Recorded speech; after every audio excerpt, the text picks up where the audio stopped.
The new LinkedIn Hiring Pro can't undo your last hire. The human postponer. They were the master of one phrase. I'll circle back on that. But 3 months later, you were the one doing all their work and wondering how big that circle is. But LinkedIn Hiring Pro can take the hiring load off your plate by automating the hiring busy work from the initial job post to scheduling interviews. Hire right the first time with LinkedIn Hiring Pro. Post a free job today at linkedin.com/quality.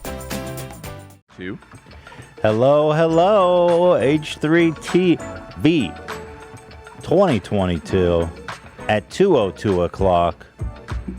What does it mean? Oh. It tastes like beef jerky.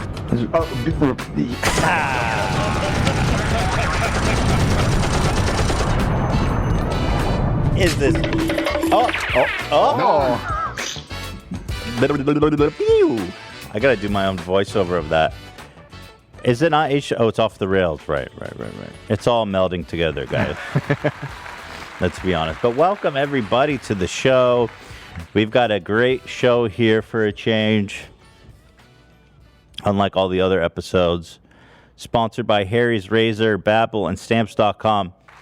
Action-packed episode. We actually have our first, I'm going to say first, but our first on-field segment using our cutting-edge new technology. Cutting edge. We have Love as our Swedish correspondent here, heading over to Ikea for the first International Ikea World Cup. He is going to be performing a series of Swedish feats for you all, live from Ikea. That's right. He is going to be performing 5 major categories: Fika Time, Furniture Friend, Fredagsgurken Forever, Fredagsm. Man, I have no idea how to say that. Fika for life. There's all kinds of Swedish stuff. We'll get into that. I think they're on their way. They're getting ready. They are setting up in front of the IKEA right as we speak. I'm watching their video feed from my command. And to be center clear, we do not have permission to film this. There is a chance we'll be shut down. I think there's a fairly high likelihood. I would that say we're gonna see a live 99%. Yeah. Well, once they see Love's outfit. Right. Sam has decked him. Do we have a photo or anything? In the custom IKEA fit we've made for him. What does that sound? I'm actually being told that they're ready. Okay, let's just get right into the. Well, also today we have planned. You guys know that. Wow, there's been some juicy drama developments. We'll get into after this segment. David made a whole podcast, essentially, I would say, blaming Jeff for the accident. And Jeff made a response video, and I've watched them all. We're going to get into that, but first we've got correspondents. We got feet on the ground here. So why don't we say hello to our Swedish competitor. There is Love. Now, Love, how does it feel? Oh, it feels like home. I'm finally at IKEA. I haven't been to an IKEA outside of Sweden any time, So I'm here to check the IKEA out. I'm here to make sure it's Swedish enough that it hasn't lost its Swedish, essence. And I'm also supposed to do some challenges, some Swedish challenges. So yeah, Awesome. What's the technology we've gotten, Dan, that's enabled us to go on? Because the last time we did this was Love at the Free Britney, which technically was a disaster. It was AB, but yes. Yeah. Oh, sorry, AB. Yes, that was definitely a disaster. We've set up with a cellular pack now, and so we have an actual camera. You're gonna have to mute his mic when he's not talking, because that shit is wild. Yeah, you got that, Zach? Yeah. Pull it down. Thank you. So we have a cellular backpack, what like the IRL streamers do when they're wandering around Vegas harassing people and stuff. Professional camera and professional camera. Microphone, not my phone, and me and Olivia share an AirPod. That was nobody's fault, by the way. It was just very well. It was last minute. We decided like 20 minutes before show to go do it. It was. It was a fantastic segment. But now, if we can go, so Cameron is with Love. Is that right? He's That's behind, right. He's the man behind the cam. He's the man behind the cam behind the cam. The dynamic duo. Whoa. Oh, okay. So, Love, why don't you show off this custom fit here? Yeah, so we got some Swedish custom fit here. The drip is real. The Swedish drip is real. So let's start off with the Swedish Fika Ikea hat. This is a bucket hat, straight from Sweden, of course, made from authentic Ikea bags, like pure Ikea bags, completely made of Ikea bags. And then we got this amazing sweater that, by the way, Sam has made herself. Super cool. Zoom out a little bit, Cameron. Let me get it. Let me see the whole. Zoom out a little bit. Yeah. And then the boots. Let me see the Tims. Oh yeah. And the Tims finally. You know, I feel like Vitamins could sell that for $1,000. Absolutely. No, the shoes are really what puts it over the top. Sam, you made all that? Sam. Holy crap. How do you even do that? That's impressive. You should be next door at Teddy Fresh. Forget this this show. Your talents are wasted here. By the way, Ethan, I heard you said. Can Ethan hear me right now? Yes.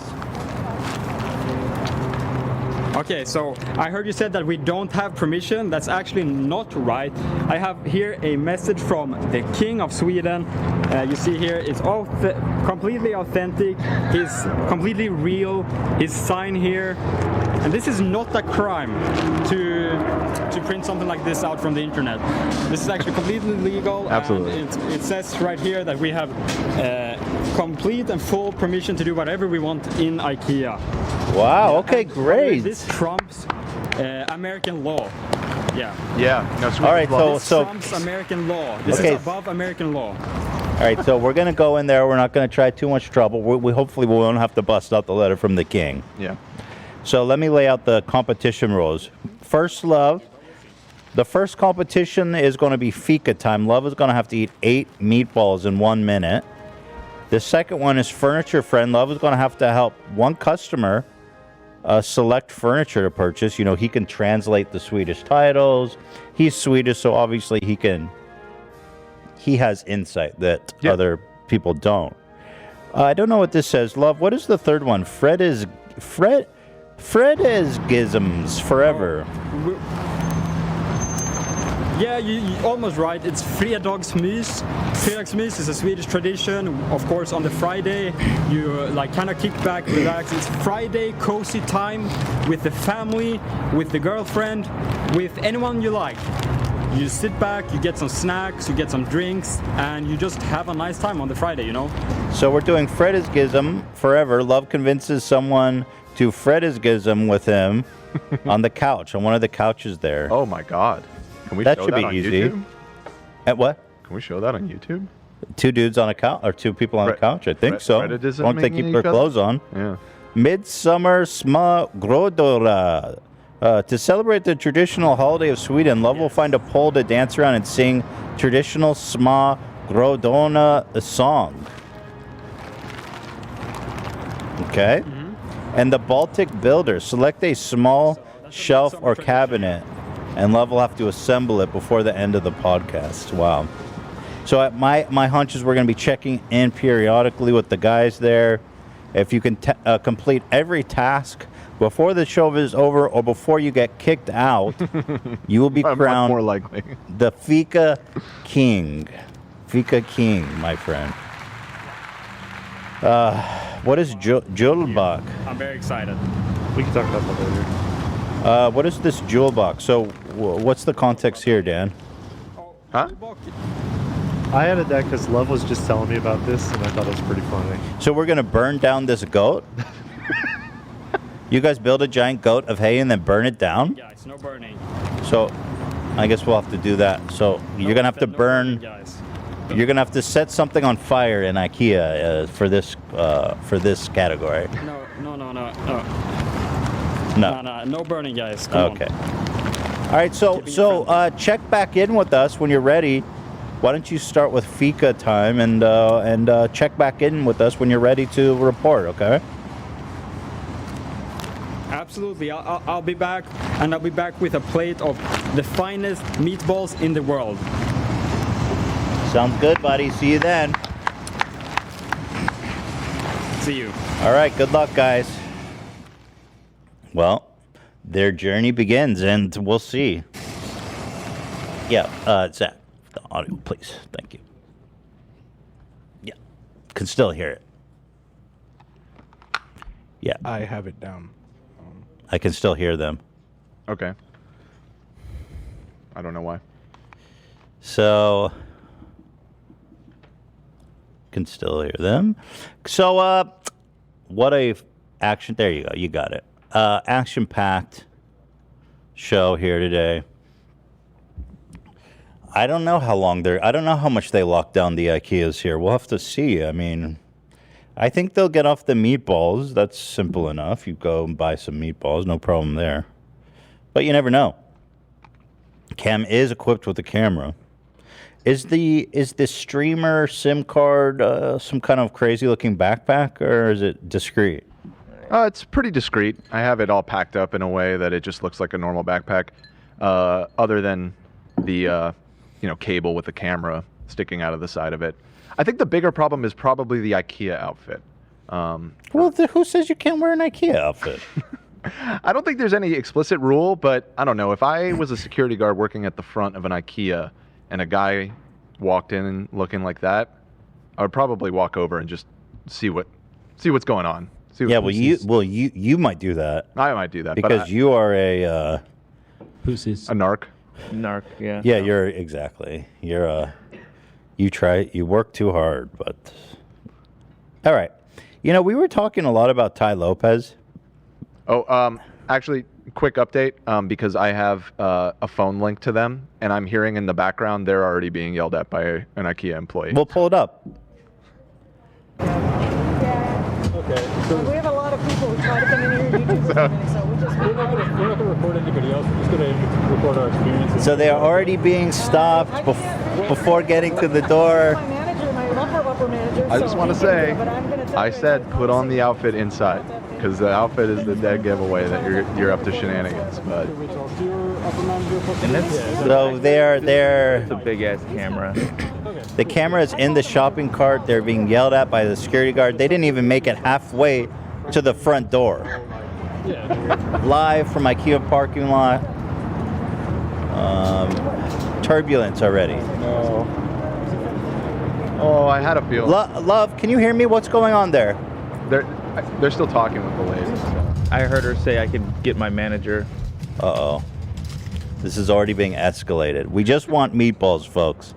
We only want meatballs. Love, what's going on there? Boots on the ground. The first International IKEA World Cup is already in jeopardy. Okay, we'll have to check back with them at another time. But wow. Already on shaky ground. I hear they're talking to them, or they're asking to speak to the manager. So, all right. Well. Oh. Wow. Tragedy already striking. This wonderful competition. I was worried about this because a few years ago there was a lot of YouTubers doing like 24-hour challenges in IKEA, and I feel like since that moment it's been so tough. I just want to buy meatballs. Just tell them we're just here for the meatballs. I feel like it's great. It's great advertisement for the brand. They should be paying us for this, to be honest. IKEA drip. It's like, what more do you want? All right, well, let's move on and check back in with them. Gary V, I like talking about Gary V. We gave Ty Lopez a lot of shit for his NFTs. But who's the originator of this? Ty Lopez 100% just ripped off Gary V. I didn't realize. He just totally ripped him off. I guess the difference is that Gary V is actually successful. It doesn't make it any less pathetic, though, and weird how he's selling off. Go courtside with me. Courtside cat for 100 Ethereum. Oh my God. Now, why? What is that? Like $250,000 more? 300,000? Now, guys, I ask you, what is wrong with this world? I ask you. Mentor meeting. This other one. Mentor meeting Mongoose. Oh, Jesus, you guys. Who wants to lose some money today? Exactly. Wait, was that Ty Lopez? That was Ty Lopez. Who wants to lose some money today? Is that what he says at his conferences? Well, that was a video Dan found. It was him talking on one of your mic's very quiet. For FaceTiming Gary Vee, you can pay 35 Ethereum, which has got to be around, almost $100,000 just to own this FaceTime Fly. 95K. Yes. 95K. What the fuck? I can't get over this. Look at this kid. He's so proud of his fucking Fly. Shame on whoever bought this. Golly. I'll just buy a self-help book and read you quotes out of it too for $100,000. You know what I mean? So let's see how pathetic this gets. Jam session snail. You want to jam with Gary Vee for 80 grand? I hate it. Who wants me to take their money? You can go wine shopping with Gary Vee. Shadow me? Again, I love the intern one. That's my favorite. You can get coffee for me and for $50,000. So this whole movement, what do you think? I mean, AB, I'm going to ask for thoughts here on this one. What do you think? AB, thoughts? Oh, he's drinking conveniently. Well, you don't have to take such a long drink, bro. Just put the drink down. I gotta ask you, what are you drinking? Sorry, I'm getting really thirsty. Drinking ain't gonna save you, bro. What's going on? I was checking on love. #FreeLove. Gary Vee, yeah, that's expensive. I wouldn't pay that much to FaceTime you. Yes, you would. Play poker with me for $25,000. Work out with me. Don't you think it's corny to be selling? It's like he really values himself that high that he thinks, isn't that just a little icky to be like, come work out with me for $25,000? Bro, come on. These are your fans. These are your people. He's so cool. Why do you need to get paid? Selling? Like, has anybody bought this? So a lot of them are one of one, and they have, all of them have sales. I mean, it says last sale, so yeah. Well. Yeah, they are selling. Definitely. Wait, FaceTime 5? Is it really just 5-minute FaceTime? 5-minute FaceTime! For how much? Last sale was 4 ETH, so 10 grand, almost. $12,000. $12,000 for a 5-minute FaceTime, bro. Wow. He's just doing cameos now. Basically, it's a glorified cameo. I heard you can FaceTime AB or Zach for like $20. Yeah, Seems like a dude, how way does that better make deal. you feel, bro? Yeah. My mom does 5-minute cameos for people. Right. Wow. Embarrassing. Hey, guys. Oh, guys, I'm doing a competition for our fans only. You can come spend 5 minutes with me, your idol, for $100,000. Any minute over 5 will be charged to your card. We'll need your card ahead of time to put it on file. You will be responsible for providing transportation and certain food and stuff like that. LaCroix, if you want a LaCroix during our 5-minute session, that's going to be $5. We do offer refreshments as well, hamburgers and such, $20. It is very nice. It's a good hamburger, you know. And it is only 5 minutes, so come prepared, you know. We book a lot of these for one day, so we can't go over the time limit. So just remember, 5 minutes is all you get. Currently going for $100,000. And I love my fans. I mean, this is why we do it, right? I love my fans. Get in line to hang out with me for 5 minutes. How much would a fan have to pay to work out with you? Oh, well, you know, that's an exclusive experience because I don't really work out. Right. Oh, that'd be, I don't know, $250. Mm-hmm. And my workout sessions are 5 minutes long, so. Right. Bring your own weights, obviously. You will not, you can't use my equipment just for sanitary purposes. Yeah. So you're going to have to bring your own equipment, or you can just watch. Well, for COVID reasons, too, you probably shouldn't even be in the same room. No, it'll be FaceTime. Yeah. Yeah, it'll be a FaceTime. It's time workout. Yeah, just because I love my fans. I love my fans. Then $100,000 for 5 minutes with me. I love my fans. Ooh. come sit courtside with me for $1 million. You got to get a whole season of courtside tickets for that. And then meanwhile, you'd be like, so Gary, I really wanted to ask you, it's the game. The fuck up. Ew. Oh. Sorry about my friend. He's so fucking rude. Once a day, genuinely sit there for 5 minutes and make pretend one of them got shot in the face. I will do a special meditation session where we both simultaneously imagine our family members being shot in the face. $500,000. Therapy will be provided separately by your own cost. Therapists will not be provided.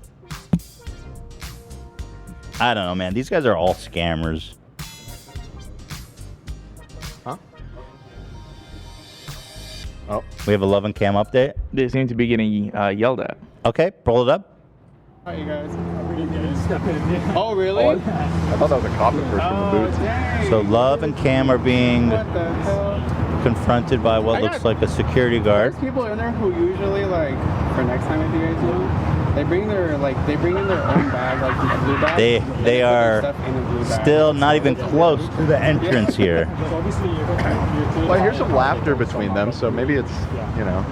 Love, can Love hear me? There's people who do it all the time. They might have taken out the earpieces and they just go in to. there like with like. Let's hear it. Just be like super incognito. All right, we gotta run. All right, so we'll check back in with them, but it's not kill the going audio, well. thank Not you. going well. No. Still not even close to that door. I had a feeling. Man. I kept saying, don't wear the jacket up to the. You got to put But the that jacket intro in the shot backpack. was. I mean, it was a beautiful shot. Don't get me wrong. Yeah, It was a lovely introduction. They had to do it that way. I agree with that. Ian and I scouted the place yesterday, and we gave them very explicit instructions what to do, what not to do, and I guess they didn't follow them. You see, there's some advantages to just being on an iPhone and some AirPods. Oh, absolutely. Oh, You can for do sure. anything there. Yeah. Well, it's just again when you're walking in the front entrance, Right. decked out. Listen, like, it's you're part of the gonna draw some competition. You're gonna draw some attention. Love What couldn't can you even do? put his hands down all the way because the jacket was really stiff. So Very noisy, too. They'll hear him coming. Ian, what did you say, Ian? They're leaving right now? They seem to be leaving. Uh-oh, Love's hold yelling up. at the camera. All right, wow. Oh, so Love is in the parking lot. He is out of his IKEA outfit. Yeah. What's happening, Love? Yeah. Can you unlock the car? We're gonna go back in, buy some stuff. Obviously, we're gonna leave our video equipment out here in the car, you know. And we'll go back in and see if we can find anything to buy for the last challenge at the very least. I'm gonna buy some meatballs for myself too, and then some Swedish candy, and then we're gonna head out. So did you present them the letter from the king, Love? Did Yeah, you that's explain? that worked. You know, they seemed really mad. I don't think it was the right moment to do that. Well, it is They don't with even the know full the Swedish king authority is of the sovereign king of Sweden. Yeah, you should probably ask for the manager to come back. Yeah, did you not speak to a manager about that? I'm gonna bring it back in and present. Oh, we did talk to a manager. Hey, can you hear me? Yeah. We did talk to a manager. One of the employees was a fan of the show and took a picture with us, but unfortunately, the manager said no. You guys couldn't work that. do the anything for accent. you? The employee, they said no. We don't. We Yeah, don't allow the that. employees here are very cool, you know. They said, next time you should hide it this and this way. Yeah. So we got some tips for the next time, you know. Well, That's nice of them. so far we are the international IKEA competition is not going exactly as planned, but we will check back in with them when we Yeah. have some furniture and meatballs on hand. Yeah, maybe they can slam the meatballs in the backseat of the car. We'll make sure to get 8 meatballs, okay? We can at least do a couple categories here. Okay, thank you guys. Thank you. Wow. What a shame. You know? Who could have seen this coming? A tragic end to the first ever IKEA competition. Wow. Hey, what's going on with M&Ms? Apparently they're pissing off Christians. Another big corporation company making fun of our Lord and Savior Jesus Christ. There's nothing new under the sun. They love to mock Jesus, and you know how I know that he's the one true God? Because they never mock any other God. You never hear them saying anything about Buddha. You never hear them saying anything about Allah. It is always Jesus. There's literally a dove ascending right above his head, right here in this image. It is disgusting. It is blasphemy, but this is what they like to do. You want to know how I know that God is the truth? Check this out. This is what the Lord just revealed to me. Think about when you are in the truth when it comes to things that are going on in the world, right? With the news. What does the false prophet media do? Scoffs at you, makes fun of you, makes you think that you're wrong, right? Tells you that you're not in the truth, but really you are in the truth. And then when you're following the lies, they cheer you on and they're all for it. Can we pull up this picture? What is this? The green M&M is ascending to heaven. Yeah, there's some info right underneath. It's actually an homage to... the packaging is an homage to this album work, El Mal Queer. Oh, Jesus. Oh, it's an album cover from 2018 from the band Loving. El Mal... No. It's Rosalia. That's her name. Okay. So they made just like a little bit of a meme on it? I have to assume it's like a collaboration or something. Okay. So M&M's is going to hell? No. Here we go with another... I mean, they're already going to hell because the green M&M was such a... She was such a adulteress. Big corporation company making fun of our Lord and Savior Jesus Christ. There's nothing new under the sun. They love to mock Jesus, and you know... I think your level of mockery against Jesus is, the bar is a little low there, lady. I mean, it's just an M&M. You know? Now, if you want to hear someone mock Jesus, all you got to do is put on... the AC podcast. No, of course not. I would never. All you got to do is go to any, basically, church these days where they hate gay people, they hate the trans people... They are full of lies and conspiracy. You know, the only blasphemy happening is in church itself. Here's a link to where you can buy it online, by the way. Here it is. I mean, it's a little weird, I'll admit, on Eminem's part. Like, I get it's a collab. It says M&M's is celebrating a popular album covers of influential artists in a limited edition pack. So there's like... This is an ongoing series. This is an ongoing series, yes. And that's... I mean, if it was like a picture of Jesus like begging for his life on the cross, like super graphic and stuff like that, and renouncing, he's like, please, I renounce it. I'm not the son of God. Just spare me. Please. Like, I'd be like, okay, that's a bit far, Eminem. Speared to death. Or maybe Jesus engaged in some kind of act of love with another man. That I would get. Amen. Hallelujah. I mean, I would think that would be pretty epic, but that I would get. Okay, well, shout out to Eminem, apparently. Blasphemy. Here is David Bowie. Okay, I see. This is their David Bowie one. Okay, there you go. VR gaming. Oh, this is so funny, man. This is one of those videos that I just love. This is perfect. I was hoping you hadn't, but I figured. I saw it on my own feed. Yo, this is so good. Oh my God. Okay, so I don't understand. I mute it. So, like, we're gonna have to break this down. Okay. Now, this is meant to be spinning. Okay. Yeah. And the whole machine got thwarted by one of these little metal rope holders. It hits this thing, and then the machine tilts, spins itself off axis. It's not fastened to the floor or anything. I wonder if she just thought it was part of the ride, you know? Yeah. It's the 4D experience. What a piece of shit, dude. Isn't it supposed to be fastened to the floor? It didn't take much to topple that thing. Yeah, it really doesn't. Just this thing. Yeah. It turns the whole base. I mean, it does. It was like perfectly positioned to do that too. Which, yeah, I mean, how was that the first person to ride the damn thing? I guess it must have been. Just imagine, like, you're filming it, right? You're like, this is going to be awesome. And your friend just gets blasted off the stage. Oh, man. That's so funny. VR is so stupid, you guys. I'm sorry, but it is. Oh, it's just the best.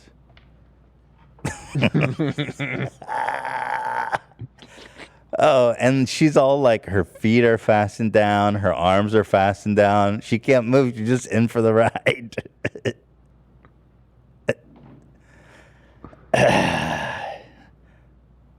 Yeah, the top comment is, damn, this ride feels too real.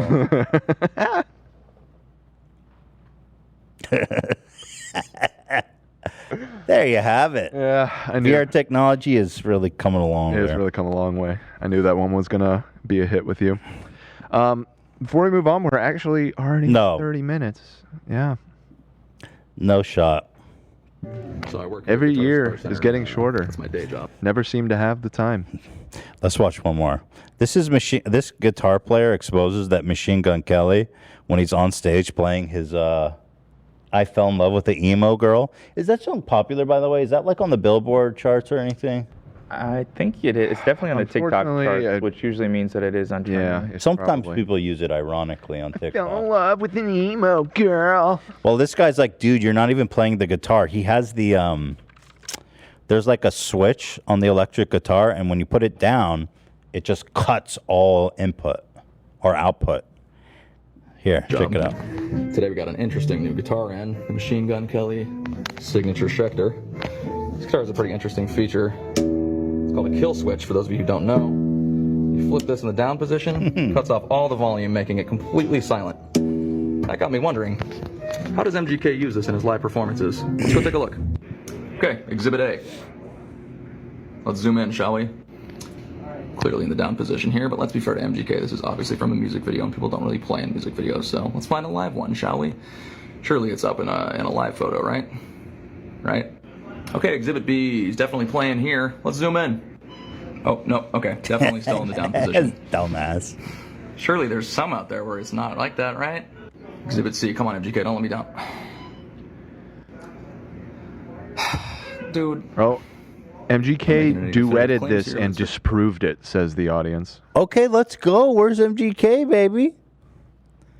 Wait, the chat is rallying for MGK? We have a few. Watch MGK duet. He disproved it. Okay, pull it up. MGK posted a reply mentioning he was wrong. I mean, not that he's playing like basic power chords, so I don't think he's shredding or anything unbelievable. But let's hear his side, you know? You looking for that, AB? He is one of the most important artists of our time. He is. I would be. This is a huge scandal that he's not. Yeah. To his credit, and I haven't seen his response. It's very, very possible, and I fucking hate this guy, that he could have the kill switch disabled. It's very possible. He disabled it. Yeah. Entirely possible. All right, here we go. This is big. MGK coming out with the. So I work here at Guitar Center. Facts and large. Today we got an interesting new guitar. Machine Gun Kelly. Oh, he's being sassy. Yes. This guitar has a pretty interesting feature. It's called a kill switch. Hold on one second. You flip this in the down position. You reverse engineered it to go like this. Because when you go down, it's on. How does MGK use this in his live performances? So he's saying his is the opposite. Let's go take a look. Oh, tell me. Okay, Exhibit A. Let's zoom in, shall we? Sure. Clearly in the down position here. Yes, down. Ooh, that's when it's on. Imagine getting fucking owned by Machine Gun Kelly. So let's find a live one. That's rough for that guy. Okay. Oh, dude, he burned him. He said, "I mustache you." Yo, he's coming for his throat. Wow. MGK is savage. Wow. Why you made this live a video? I don't think the guy at Guitar Center is reverse engineering the guitar, just in defense of that guy. It's possible that they're just different. Well, one is mass-produced and one was probably made specifically for him, so it'd be slightly different how it works. When I used to hang out with Post, Fender, and like all these big guitar people, they would just come by with like crazy guitars for him. Right. So, yeah, I think you're right. They would just be like, "Yo, dude, we got these crazy new guitars. Check them out." And I think you're right. A live photo, right? I only play my guitar live. Okay, Exhibit B. definitely playing here. It is. You should go watch the performance. You can clearly hear it live. Still in the down position. Yes, because it's on. Surely there's some out there where it's not like that, right? Oh, sure. Let's see. Come on, MGK. Don't You're wearing a Liquid Death hat. I'm also a part owner in that company, so you're promoting me while hating on me. Continue though. He's annoying. Even when he's right, he's so annoying. That's why I said it's brutal to get fucking owned by that guy. That's Why he owns Liquid Death? devastating. That's not the like. It's just water. Yeah. It's like canned water. Isn't that also doesn't Cody Co own that? Cody Co? Yeah. Liquid Death? I think so. He's a like part owner or something. I gotta say, that's one of the dumbest companies I've ever heard. Well, they try to turn they're making a water lot into of money, something like so- metal. Guys, it's just water. It's really just canned water here. Yeah. It looks like Cody Co does at least Really? part owner or he's early investor or something. Yeah, he has some association with it. I can't. Is this really going to go somewhere? Liquid Death lands $75 million more to expand the brand. Okay, there you go. When you can sell water for $5 per can, you really fucked. You really got us all good, man. How do you raise $75 million for canned water? I guess it's just that its marketing is so like viral, and like I think part of it is that it's so stupid that you remember it. You know what I mean? Yeah, but what about dropping $5 for it? Is it actually that expensive? I don't know, but like when you sell it like it's beer in a 9-pack, I'm assuming it's got a cost. Like how much does it cost for a? Let's see. On Amazon, a 12-pack of Tall Boys. Let's get fucked up on Liquid Death tonight, bro. A 12-pack's $15 on Amazon. So actually, that's probably like $1.25, $1.30 per can. The real That's not that different than people are other saying it's bottled water. environmentally friendly. That's true. I mean, they don't use plastic. That's good. Less plastic. But boxed water, I also thought was so dumb, and it's actually not. It's environmentally friendly. The boxed water thing. Yeah, I suppose it's better than the plastic.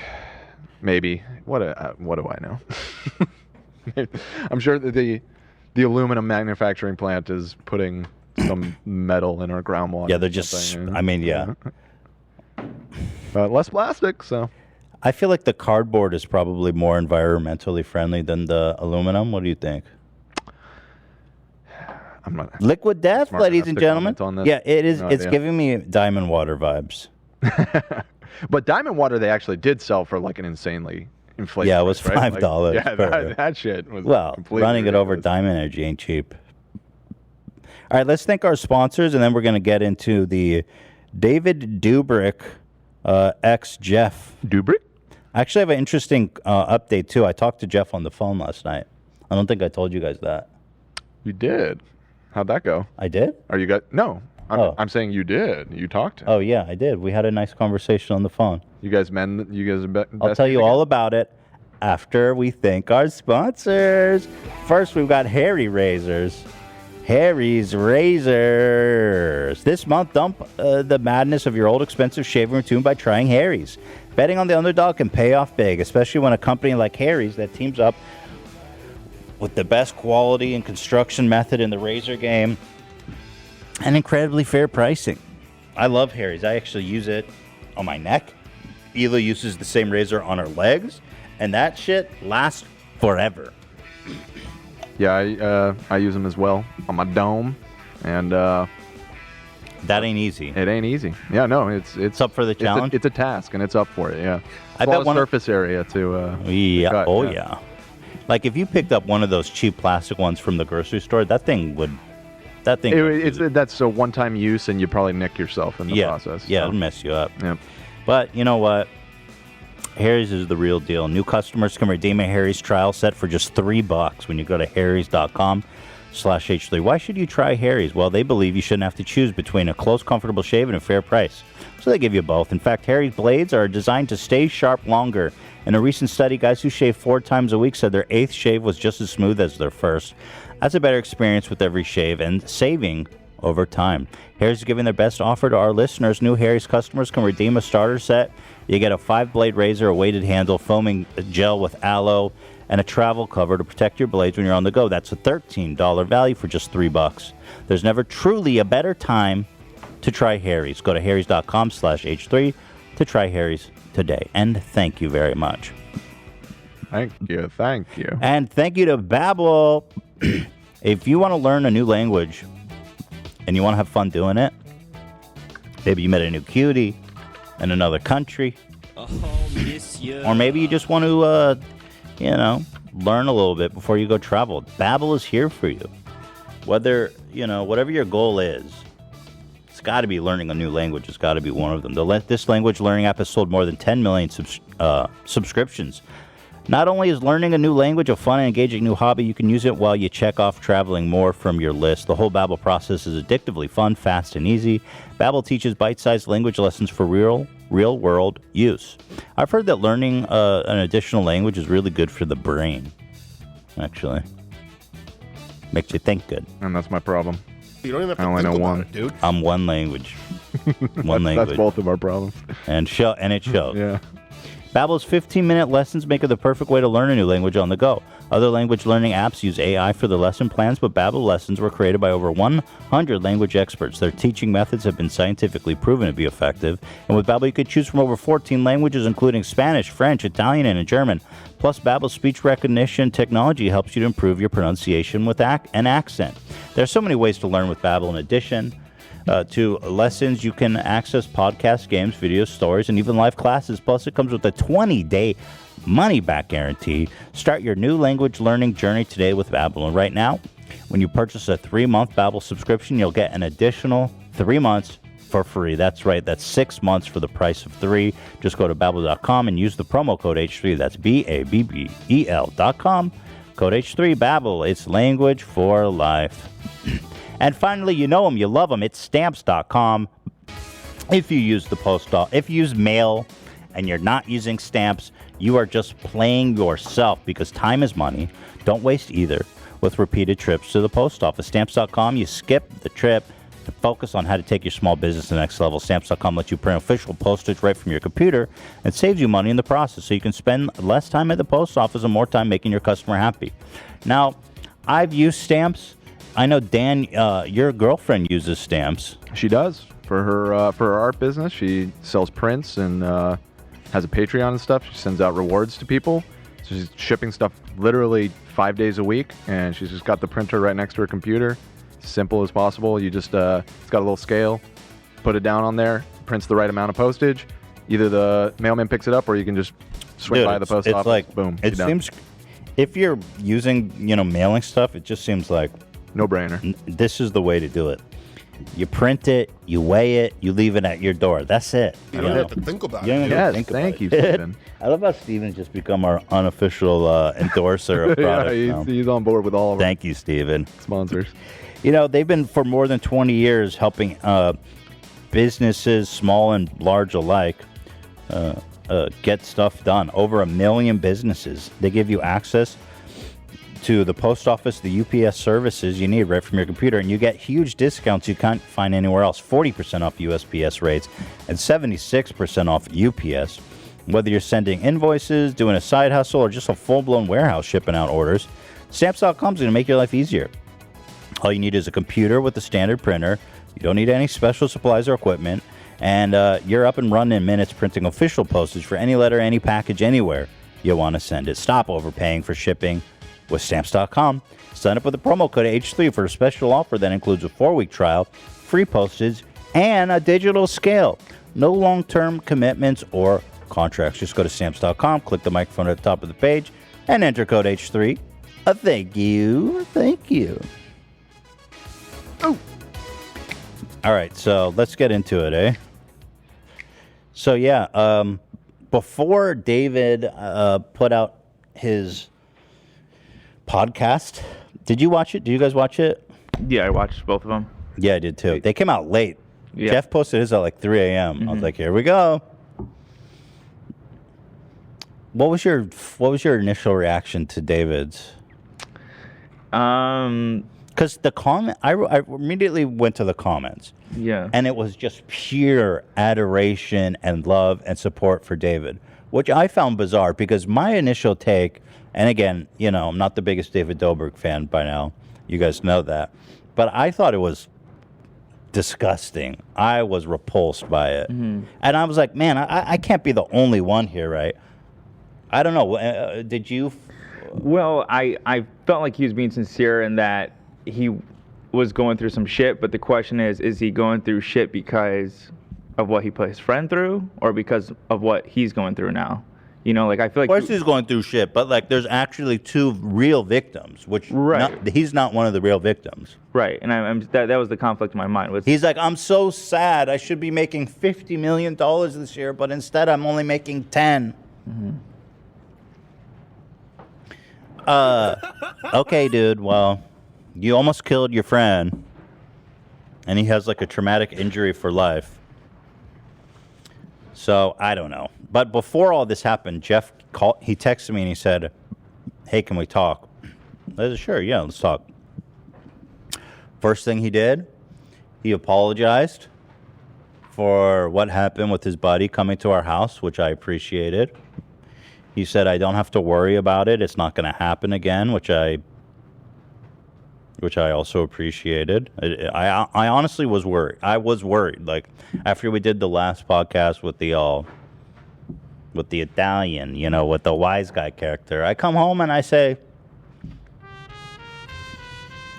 listen, I don't want no wise guys coming to my house. I'm no wise guy. I just play one on my podcast. You know? So... But anyway, that's nice. I appreciate it because I've been like real paranoid lately, you know. So Jeff apologized. His friend isn't coming. He told me basically that he thinks he heard through the grapevine that David was going to be dropping this podcast, or I guess they invited him to be on, and he said no, which I don't blame him. I mean, kind of weird for him to sit there. Jason called him and told him that it's going to be released. There's one point, I think I'm just going to watch the whole thing, but there was one point where Jason goes, I think Jeff's going to be really happy about this. And I was like, what? I just found that so odd because they essentially blaming it on Jeff, the accident.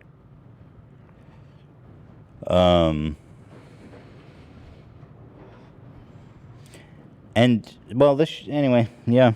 So, David put his out late at night, and then Jeff put his out at like 3 a.m. responding.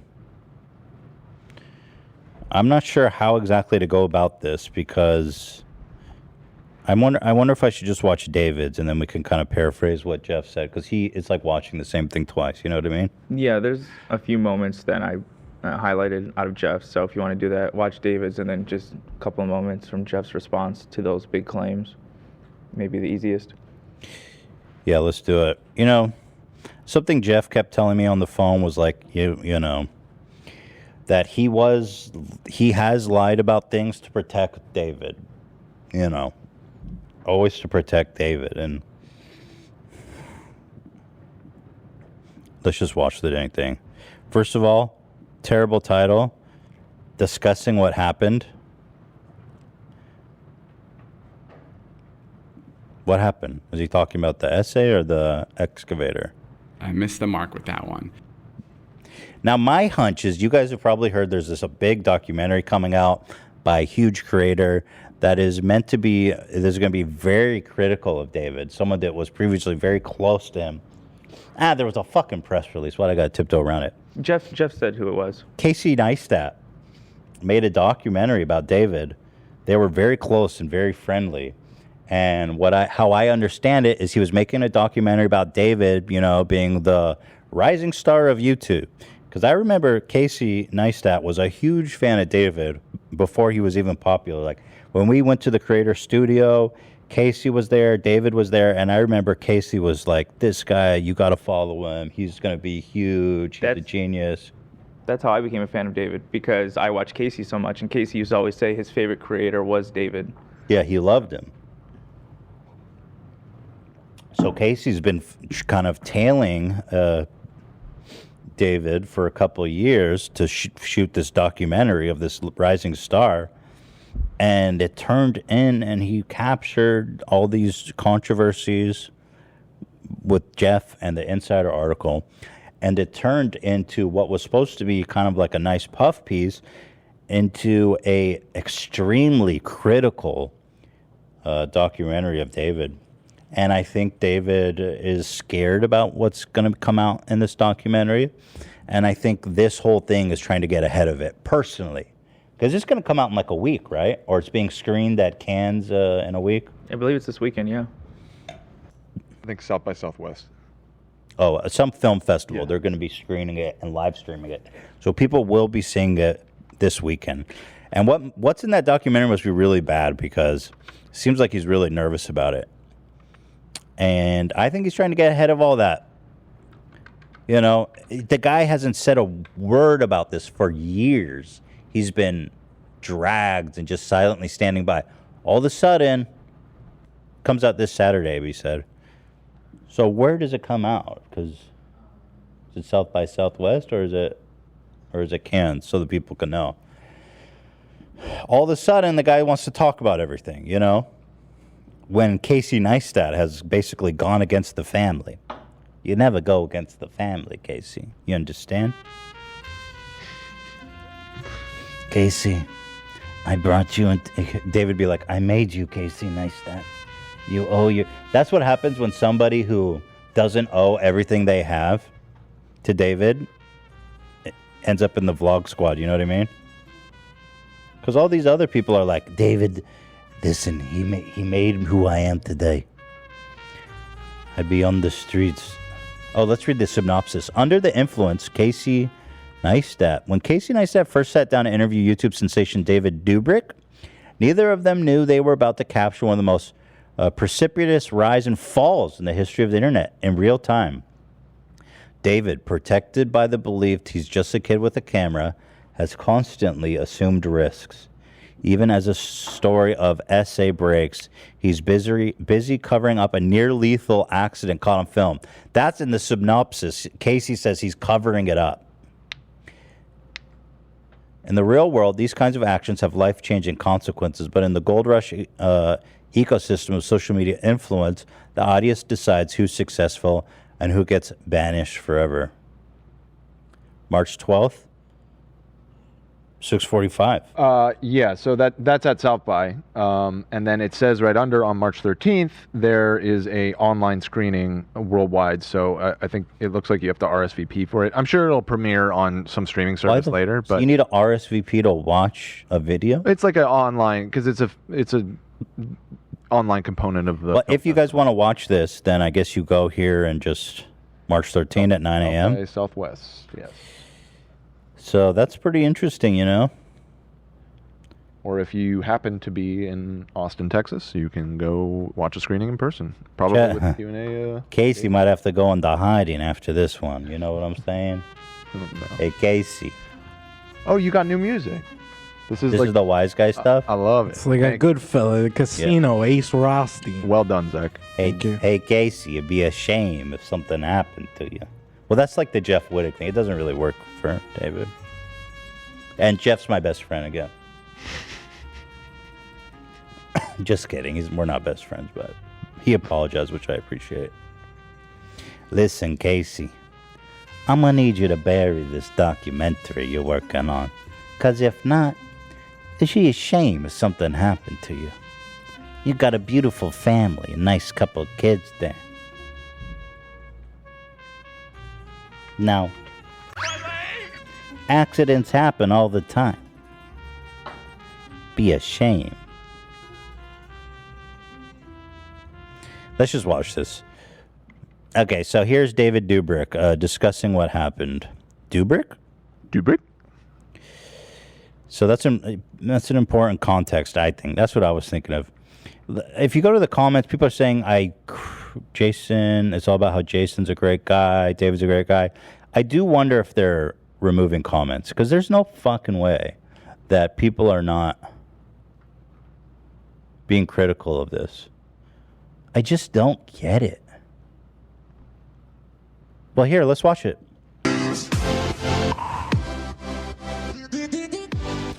It's 53 minutes. The first 10 minutes, they don't really talk about it, so I wonder if I should skip forward. It is pretty entertaining, though, how they're sucking each other off for the first 10 minutes. Because the first 10 minutes, you're just like, it's just so amazing that you're opening up finally and talking about your feelings. And I just think it's so great. And then David's like, I don't feel human emotion. I thought I was empathetic, but I don't understand people and human emotion. Wait, did he really say that? Basically. And Jason, am I wrong? And Jason's like, it's so great that you're opening up. He said he felt like he really is very empathetic, but maybe he's wrong. Maybe he doesn't notice what's wrong with him. So correct him if he's wrong. He's like, I'm very empathetic, but when bad things happen to people, I wonder, why do you care? I wouldn't care if that happened to me. Let's watch it. What's up, guys? Welcome back to View. Sorry, I always on the low setting.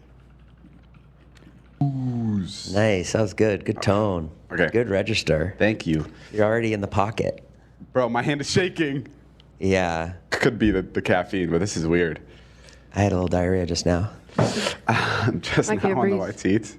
Yeah. It's a bummer. It's the ayahuasca. So one other thing Jeff told me, I think we all suspected it, but Natalie really is a little Ghislaine Maxwell. She really is a little. Well, do you prefer Ghislaine, Dan, or do you like Ghislaine? Well, that just well, minus the sex traffic trafficking. children. No, minus the trafficking. Okay, so but in terms of like, she just does things for him. Gotcha. His dirty laundry. Yeah. Yeah. Maybe she does trafficking. I don't have evidence to disprove that, nor to confirm it. I don't even know where do we start? How do we even do this? This podcast has been building for some time. Yeah. And this episode? Yeah, this episode. I don't think it's this episode. I think it's Okay. I think it's what you. No, I'm not saying it's not going to happen this episode. Yeah. But I'm just saying, like, I think. I mean, you've been bringing. Yo, is that a V friend on his desk? That sick draft drawing? That honestly looks too good to be a V. Yeah, you're right. Too much detail. Bringing this up to me for a while. Yeah. Like, you were like, we make all these podcasts, and we're always talking about dicks and farts, and we never actually talk about, like, how you're really feeling. Yeah. Yeah. And you always say, like, if it was my podcast, which it is. Yeah. You're like, if it was my podcast, I'd talk about everything. Yeah, if it was your Everything going on fucking in my podcast, life. you wouldn't be here. Go everything to David. If it was your podcast, it wouldn't exist. Sorry. What are you chewing on? Apple. Oh, okay. It's done. I swallowed it. Thank you. I'm fucking David Dobrik. Don't you tell me about your podcast. You don't exist without me. Don't you understand? Shut your fucking mouth. You say only nice things to me. This is as soon as the camera's cut. He starts slapping Jason around. Yeah, he does. I heard David slaps Jason behind the scenes. Spits on him when he doesn't obey. Like, whether good or bad. I get away with that on my vlogs too. Yeah, I'll just be like, guys, I'm not feeling so good today, and then all the comments are like, it's okay, Jason, we love you. Okay. And I understand why you don't do that because when you started, when I met you, I used to do like one-man shows where I would like bare my soul to like 25 people. Like that's literally what I was doing before I. We should skip this. Yeah, I think let's just get to the juice because we're gonna be pausing every. This is gonna be a 10-hour. Yeah, exactly. So you're saying 10 minutes. Let's go. 10 minutes. Thank you. Yeah, I'm just going to seem like a dick because I'm just going to dissect every stupid thing they say. Well, maybe I'm wrong. No, it is going to be okay. Can I say something really weird? I noticed watching this that Trisha and Jason laugh the same exact way. Trish, and I've never seen anyone point this out, but Trisha has this laugh where she goes, just like that. And I think Trisha, no, not that one. And she laughs exactly like Jason. I think she stole Jason's laugh. Or like this. It's gonna be okay. You know what I mean? So like, yeah. If I was to take, it's not. Trust me, I'm on the other side. Never mind. Well, maybe I'm wrong. No, it is gonna be. You got to pull that up. Someone's got to pull that up. Just saying. Just saying. Just saying. I'm telling you, pull that up, baby. Don't be fucking. Oh, there you got to choose the family. Wait, he just played the soundbite. Isn't that the laugh that you're No. Oh. You no. There's two heads of this family, and the other head might get mad. Just pull up the laugh. Who could? Listen, AB. We know who the real Don is. Don Ela. Don Ela. Listen, Ela's not here. We need someone to command the battlefield. There may be a time when she comes back. Maybe there won't. But until then, you follow my command. Or something bad might happen to you. Understand? Now pull up that fucking line. Honestly, I don't even know how I would find that. I mean... Somebody will come with the receipts. Check Discord. Someone's got it already. Yeah, someone Discord. Send it to me. Yeah, okay. No, but like that's how That's how I look at it. Like, you know, this stuff can't last forever.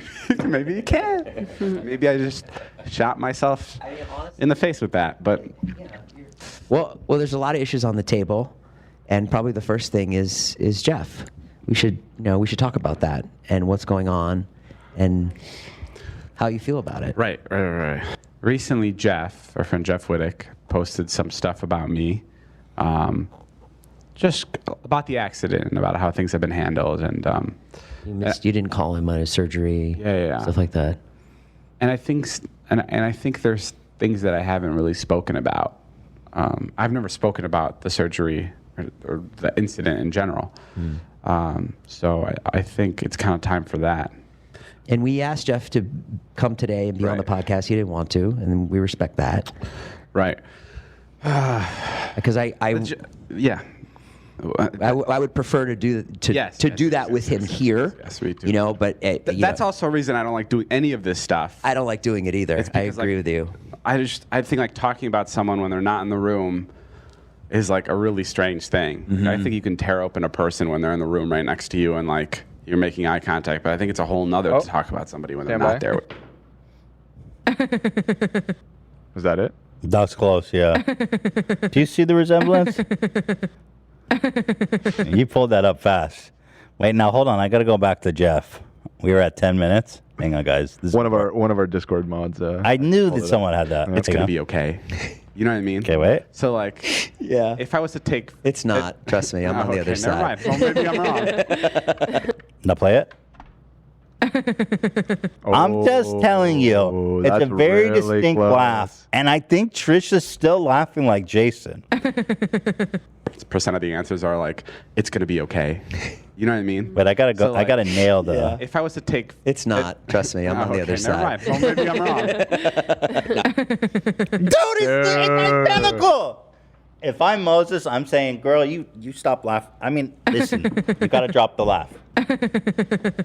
Just saying.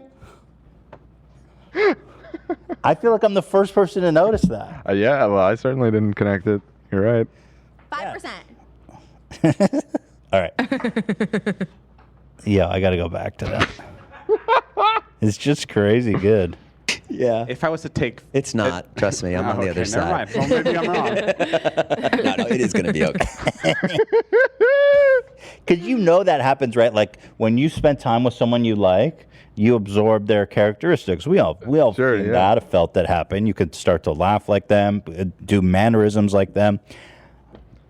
I do find it very interesting. She's still got the laugh, though. You know? Just saying. All right, let's keep going. How you feel about it? Right. Recently, Jeff, our friend Jeff Wittek, posted some stuff about me, and I think there's things that I haven't really spoken about. I've never spoken about the surgery or the incident in general. So I think it's kind of time for that. And we asked Jeff to come today and be on the podcast. He didn't want to, and we respect that. Zach, can you pull the two laughs? Yeah, can you do that, Zach? Sure. Pull the two laughs and let's get those going side by side, okay? We have a comment. Someone from Simply 1V. I don't understand why it has to be Trisha copied him. It's much more likely he copied her.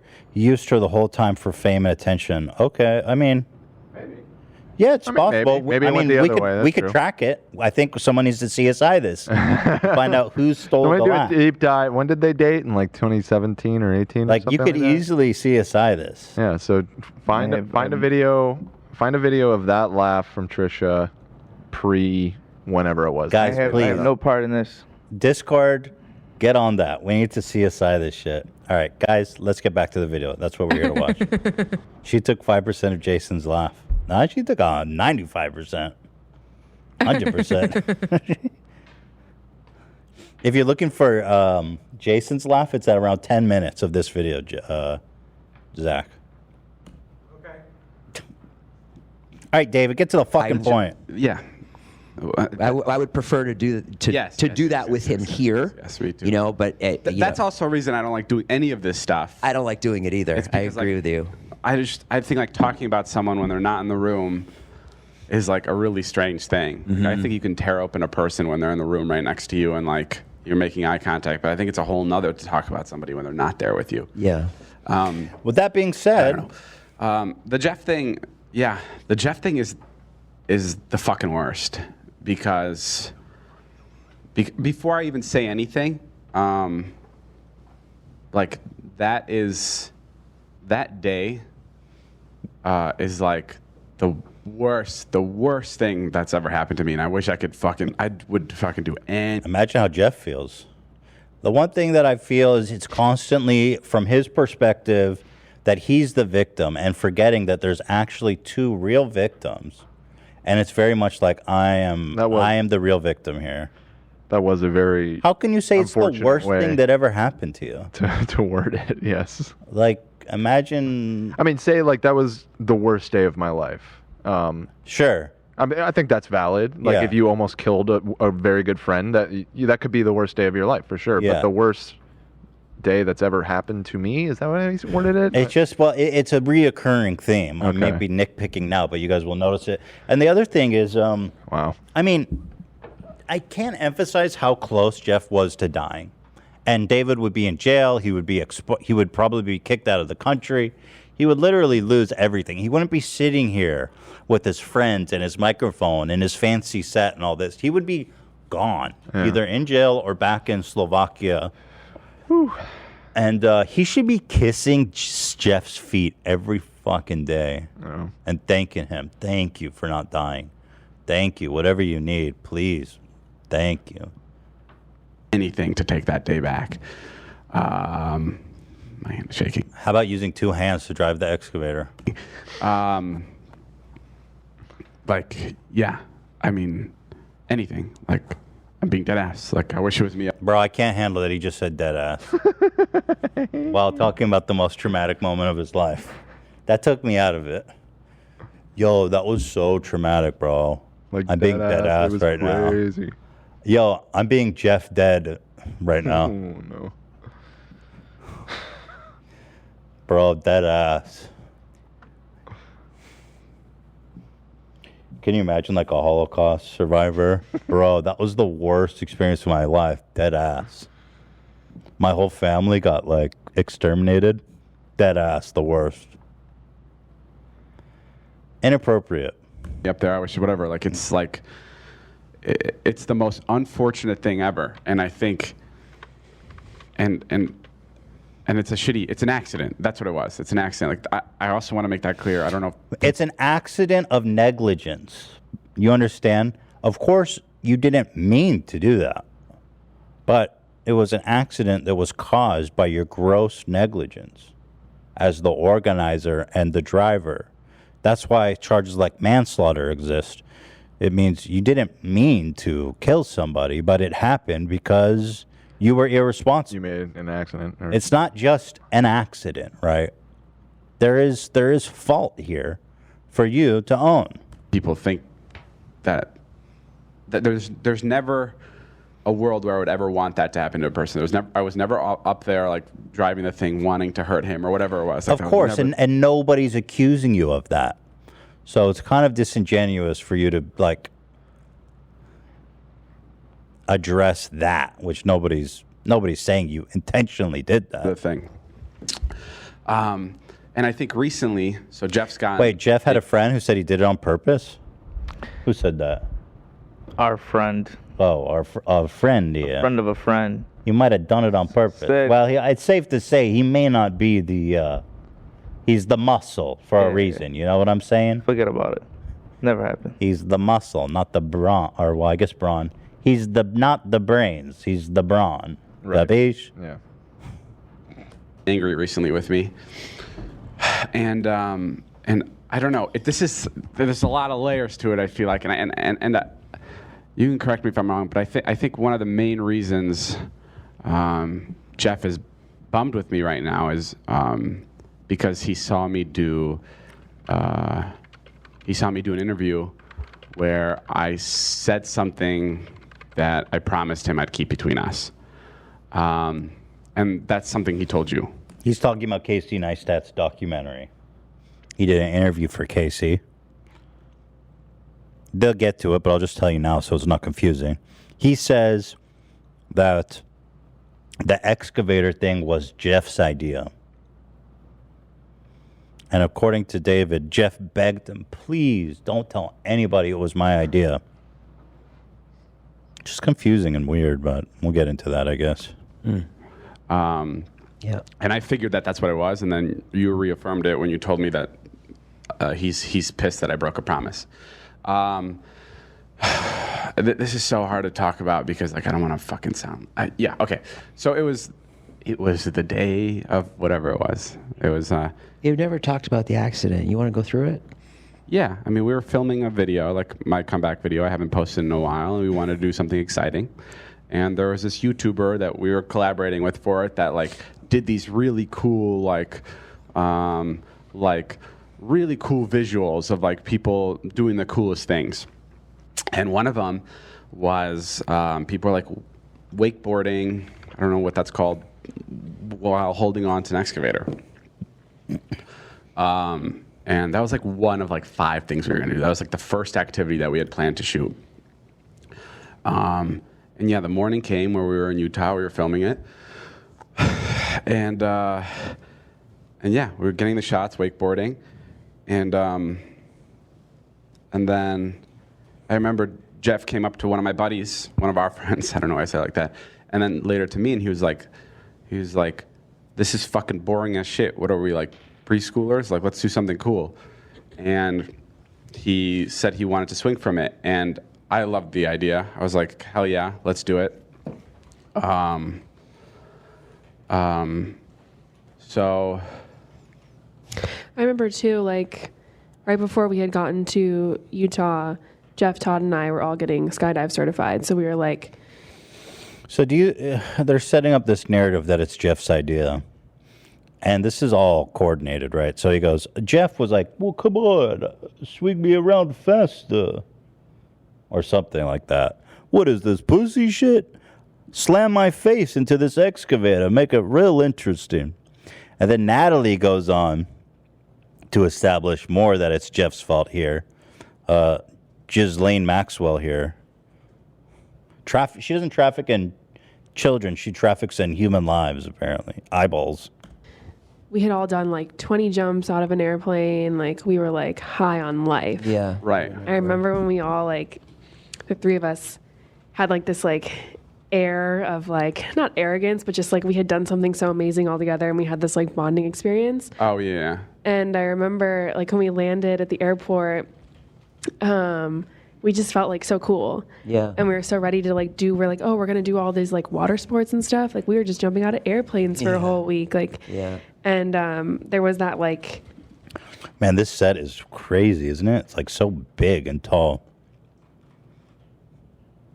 There was that air of excitement and wanting to do so many different things and being able to do. You guys were adrenaline junkies for a week. Yeah, exactly.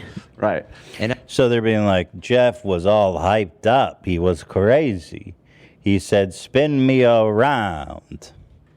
Faster. What are we, pussies? I remember you took one van in the morning, and then I took everybody else in another van a couple hours later. Mm-hmm. And I remember going down, dropping everybody off, and I had to poop. And I remember walking down and looking at the stunt and being like, I'm going to check this out. I'm going to see what everyone's doing. And I saw it, and it was just, the crane just taking people around, wakeboarding. And it was pretty slow. And I was like, okay, that looks fine. Right. I'm going to go poop. And it was really far away from the Rite Aid that I had to poop at. It was far from civilization, like 15 minutes. And by the time I finished pooping, Susie texted me and said, you guys were at Utah Valley Hospital. And oh, shit. I didn't know you weren't there. Yeah, Jason wasn't even there. I wasn't even there. And that eats me up. That eats me up that I wasn't there. Yeah. I don't know what I would have done if... Because I feel like, me and Matt King are always the ones that are like, hang on, let's wait. Yeah. I mean, yeah. So go ahead. Yeah. So. Well, sorry. Yeah. And I remember we had pulled up to that stunt the first day, and I remember walking up, and Todd was wakeboarding for the first time. And this is when Todd and I first started. So, am I right to say we were all just having a good time, and then Jeff showed up and made it all crazy? I mean, that's kind of the vibe, right? That they're leading towards. This Jeff character, he's out of control. He went skydiving, and now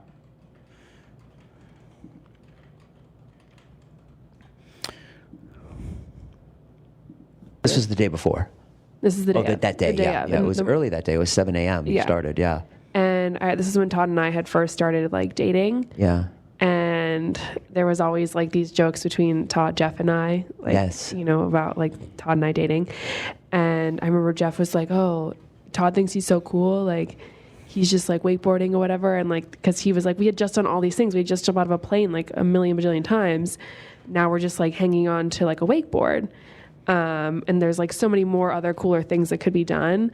And so I think that there was just this air of everyone was trying to have fun and do cool things. It was a comeback video. There was a lot of pressure on that. I mean, I think pressure on Matt.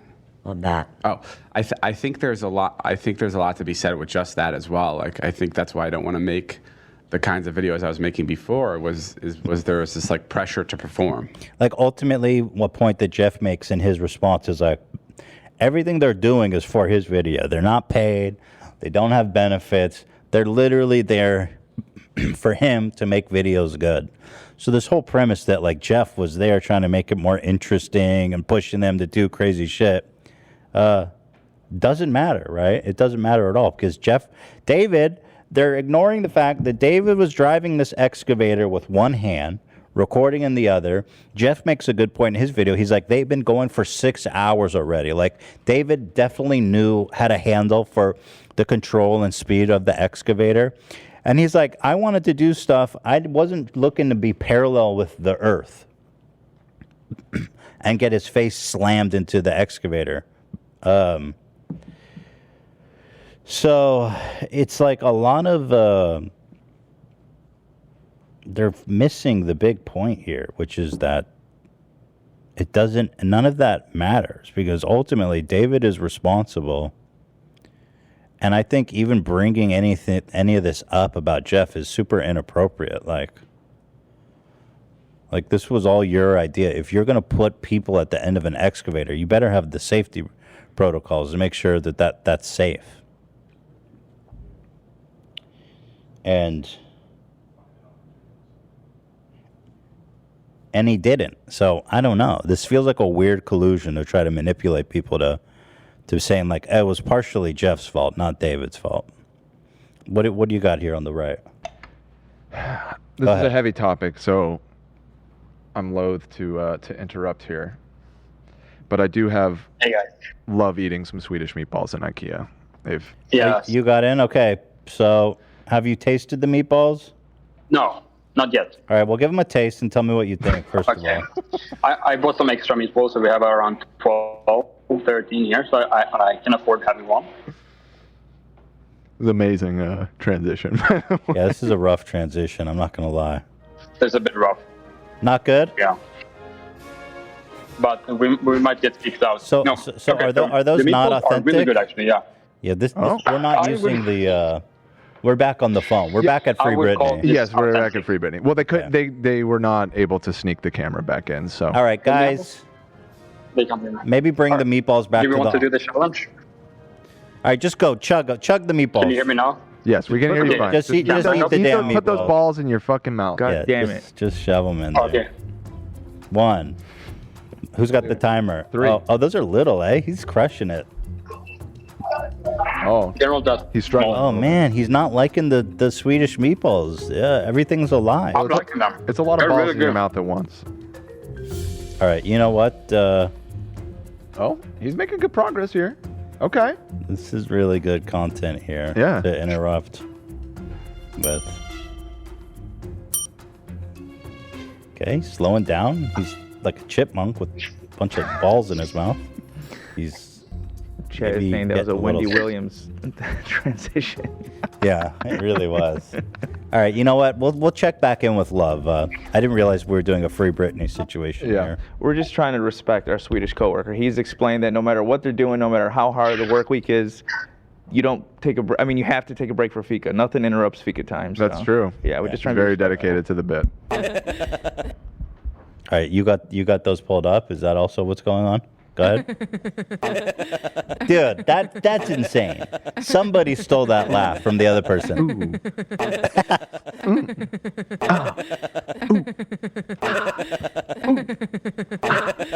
That's insane. It's the same laugh, you guys. All right, now who's going to take the CSI lead to figure out who did that laugh earliest? I'm going to assign that to the subreddit. Subreddit and Discord. I know that you can come through on that. It's so musical. It really is interesting. That's probably like a B under flat, it. a B sharp. B sharp, yeah, definitely. B sharp and D minor.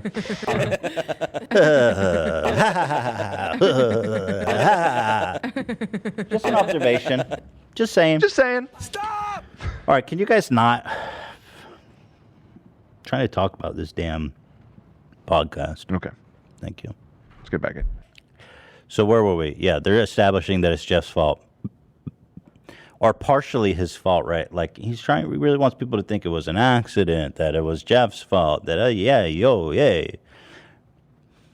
I don't think, what I just want to hear is like, I got carried away. I was wanting to do anything for videos, and I put my friend's safety at risk. That's it. None of this, Jeff said, hey, what is this, pussy shit? How is that relevant? Hey, Jeff went skydiving. He was crazy. Yeah, he wasn't controlling the excavator, bro. What does that have to do with anything? Literally, you endangered your friend. Let's just say that. So there was and not... This is spin. I don't know. I'm like 50-50 on it because it's like on one side, like that's how things are made that are great. Like everybody wants to contribute. Everybody wants to make it bigger. Everybody wants to make it better. Like that's how great. Yeah, usually people get paid for their work. I find it so insane that David doesn't pay any of the Vlog Squad guys, no benefits. And he asks so much of them too. It's really incredible. I gotta stop paying you guys, man. You just gotta want to make this show great to make something great. Definitely. You make your own YouTube channels and get your own fucking income. This exposure is my payment. Mm-hmm. Dude, that's the best. Yeah, whenever we need to lighten the moment. Yeah. Play them together at the same time. Wow, it's even Go like again? the same like Go. tempo. Dude, did you... You nailed it. There's no denying. Someone says maybe I'm being biased. Biased on... But that I hate that I'm best friends with Jeff again. / hate David. But, I mean, listen, David is the boss. Yeah, that's ultimately what it comes down to. No, he was the one controlling the excavator with one hand. That's your fault, David.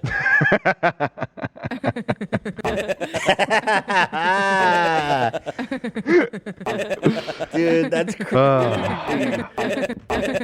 Yeah, I mean, ultimately, even if he wasn't operating the excavator, even if he wasn't, It's his channel. It's his content. He's the executive producer.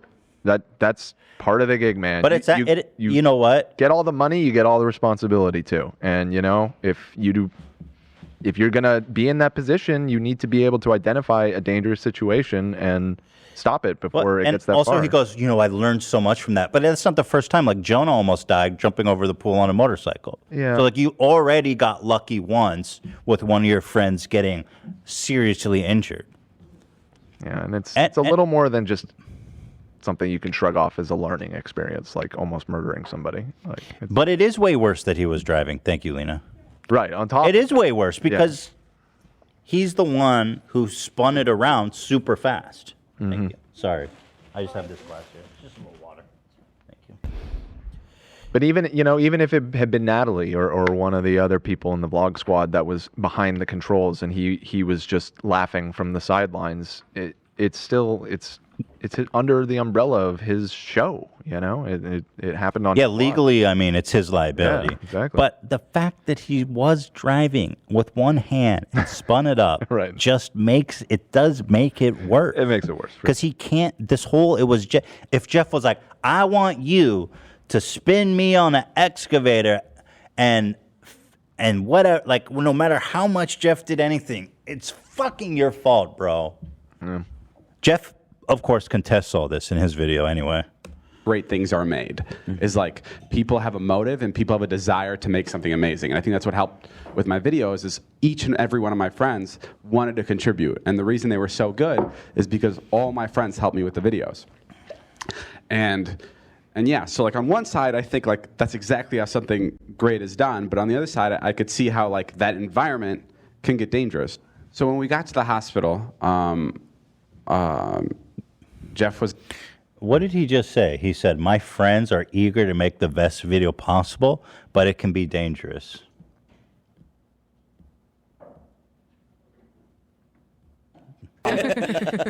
Again, they don't have... Their motivation is to make a video for you, dude. That's it. You're the only one making money there.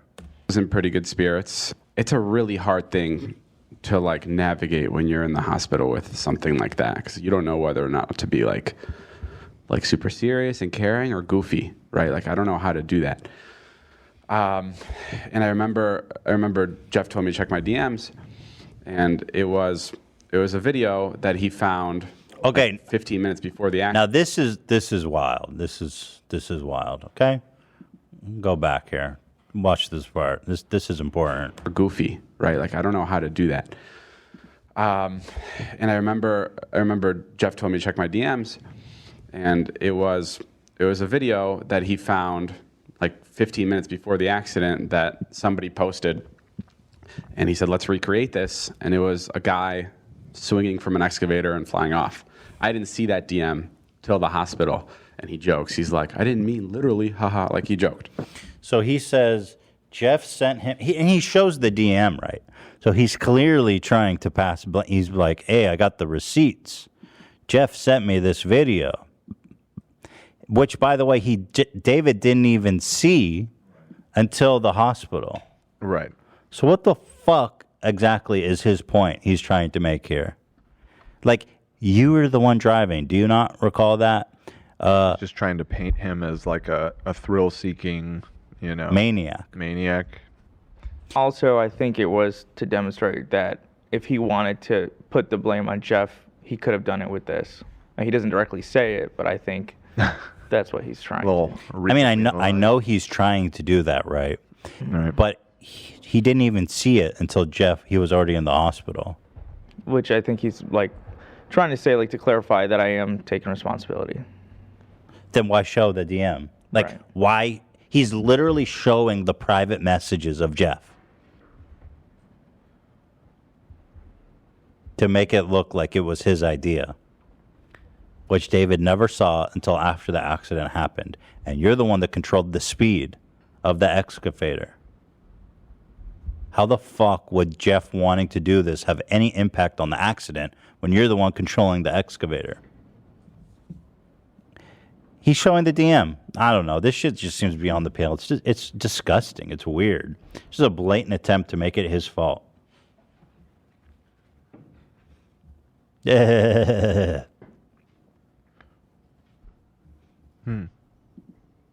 Somebody posted, and he said, let's recreate this. And it was a guy swinging from an excavator and flying off. I didn't see that DM till the hospital. And he jokes. He's like, I didn't mean literally, haha, like he joked. That was the first time I saw the DM. He was joking. He was fine. He nearly died, and he was probably full of so many narcotics he couldn't feel a thing. But he told me it was all good. So, no problem. What's all this? I don't know. It's like, again, it's like, just say, I got carried away. I endangered my friend. Also, yeah, Corinna did it before Jeff. There's in the video documentary, you can see Corinna did it first. She gets super freaked out. And then you can tell, I think in the documentary, they show that David was like, come on, Jeff, just do it for the shot. It seems like David was trying to persuade him to do it after Corinna was like, fuck this is too freaky. I honestly don't remember if they showed it, but I remember Jeff saying that he kept insisting, but I don't recall if it was actually made the cut. I doubt it made the cut, to be honest. But yeah, he doesn't mention that Corinna did it first and that she got too scared and stopped. So once again, I don't give a shit if, who's that Daredevil guy who used to jump over cliffs? Evel Knievel? I don't care if Evel Knievel's riding in that thing. You're driving it. And that was the first time I opened it. And then he asked, he's like, can you promise me one thing? And I said, what? And he's like, can you just promise that no one ever knows that this was my idea? And I was like, absolutely. Like, he doesn't really explain. I'm confused by this whole point because I don't really get a good explanation about this from David or Jeff. According to David, Jeff said, promise me. He's on his death. Jeff was like, this is so ridiculous that like he almost died. He's in the hospital with his eye coming out of his head. And he goes, promise me one thing. Never tell anybody this was my idea. About a message that he didn't even see until afterwards. It doesn't make any sense. Right. It makes no sense. I guess unless he verbally told him the idea as well.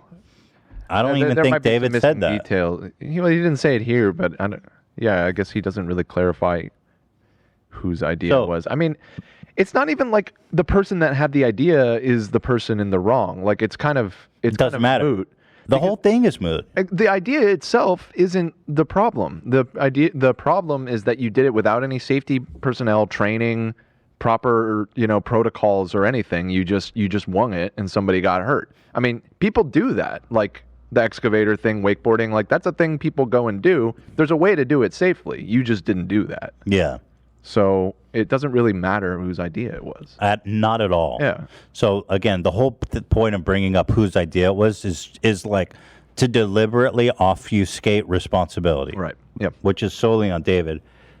I think in the end, I was really confused by what Jeff was saying, but in the end, I think he was feeling insecure about people blaming him for what happened to him. Mm-hmm. He didn't want people to be like, it was Jeff's idea and he got what he deserved. Right. He was afraid of that happening. Yeah. That's kind of what he just said. Like, that was the you best do stupid shit, you're going to get hurt kind of thing. Exactly. He mentioned is an attitude that people have. I mean, I guess. Is that what you took from it, AB? Yeah, and he mentioned a similar situation with Jonah where Jonah got hurt and then they kind of all just made fun of him for it. Like it became a meme after the fact. Are you talking about the motorcycle thing? Mm-hmm. That's so fucked up. So I think, Jeff was like, I don't want to be ridiculed for almost dying. So don't tell people that this, I don't think, and in fact, the way that Jeff said it was like, I don't even think Jeff was admitting, hey, this is my idea. I think he was just saying, don't tell anybody this was my idea because I don't want to be ridiculed for almost dying. Mm. I think that makes sense, right? Mm-hmm. But the way David's saying it is like, please, this was my idea. I told you to slam my face into this excavator. Promise me not to tell anyone that I told you to slam my face into the excavator at 60 miles per hour. There's no fucking shot, That's not a big deal. And then that's the promise I broke recently. And the fact that these guys think that this is like interesting or or compelling evidence to support him is psychotic. All of these people are psychotic here This is just not, this is fucked up. It really is. Okay. And I had my problems with Jeff, but the way they're doing this is really disgusting. Am I crazy or you guys agree? Because the comments are universal to praise for David. Well, it's possible they're filtering it, but also it's on his channel. These are his fans. They're inclined to be on his side. Maybe they're not. Maybe they're just, he has a lot of people that are buying his version of the story. Mm-hmm. I mean, it's tough when you see someone, you're watching them for 4 or 5 years and you see nothing but positivity and good times. Like, no matter what you see, it's hard not to want to believe them, you know? So, like Dan said, majority of his fans. Yeah, I mean, they don't want to believe that David's a sociopath. Right. You know, they want to believe he's a good guy, this guy that they've been fans of for years. And so, you know, they're not gonna pick it apart the way that we are. Yeah, and I mean, people say his way of defending himself is like, of course I didn't do it on purpose. It's like, yeah, no shit. Yeah, I don't think anybody thinks he did. But I think it really just shows that David doesn't take responsibility for what happened to the girl, and he doesn't take responsibility for what happened to Jeff either. He sees it himself as it's all factors outside his control, and he's equally victim as the other people, as the victim of circumstance. Like, yeah, I set up a 5-sum and recorded it for Dom, who's a known predator. How could I know that something bad was happening? Right, and I guess I've done stunts where people get seriously injured. How could I know that I could almost kill someone while controlling an excavator without any formal training with one hand? Yeah, and it's just at that level of success that he has or had, and the amount of views that he's making, and really the amount of money that he's making, there's just you're not some kids. He keeps portraying we're just friends shooting the shit and, you know, running and gunning with the camera and making stuff. You're not. Like, this is a multi-million-dollar business. Hire some fucking safety personnel, dude, if you want to do dangerous stunts. This is just obvious. It's totally. Hey, it's like we go to like a water park and I fucking shoot off of the slide and get splatted on the concrete. Hey, it was Dan's idea. He wanted to go to He wanted to go I to guess it Raging wasn't Waters. my fault, but it was your idea. I mean, it's the slide's fault. Yeah. I mean, there's ways to do it. Jackass has existed for decades at this point. Yeah, those guys, The movie. I mean, do they get crazier shit than you've ever done, and they do it with medics on standby. They go through safety courses beforehand. 100%. There's ways to do it. There's the huge disclaimer: done by professionals, right? Supervised by professionals. We have a comment here. Trisha 100% started laughing like Jason after she was with him. So there you have it. Straight from Yeah, I didn't want to get too far off topic again, but another one of Heather Petra. What you got, Dan? Well, another one of our mods said that they did a deep dive, and they came with some receipts of some various videos, including a Trisha laughing compilation. Okay, let's go. Let's take a detour.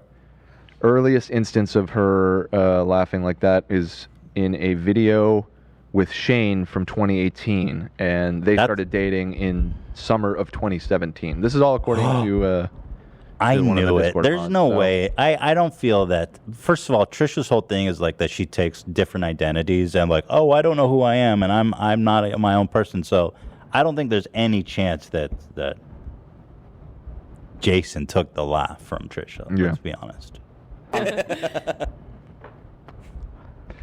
People are spamming Ela cop emojis in the chat. Say what? So maybe we should Ela get cop? back on the rails. It's such an interesting observation, isn't it? I And can't disagree I'm with- not saying anything.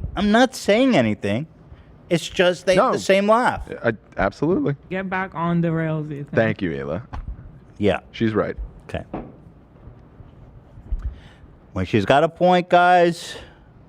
She's got a No arguing with the queen. But I felt like nobody had ever pointed that out, and I just had this epiphany last night watching Jason laugh, and I was like, oh my God, I have to tell the world about this. Right, AB? Isn't it? You can AB, admit, thoughts? You can admit it's interesting.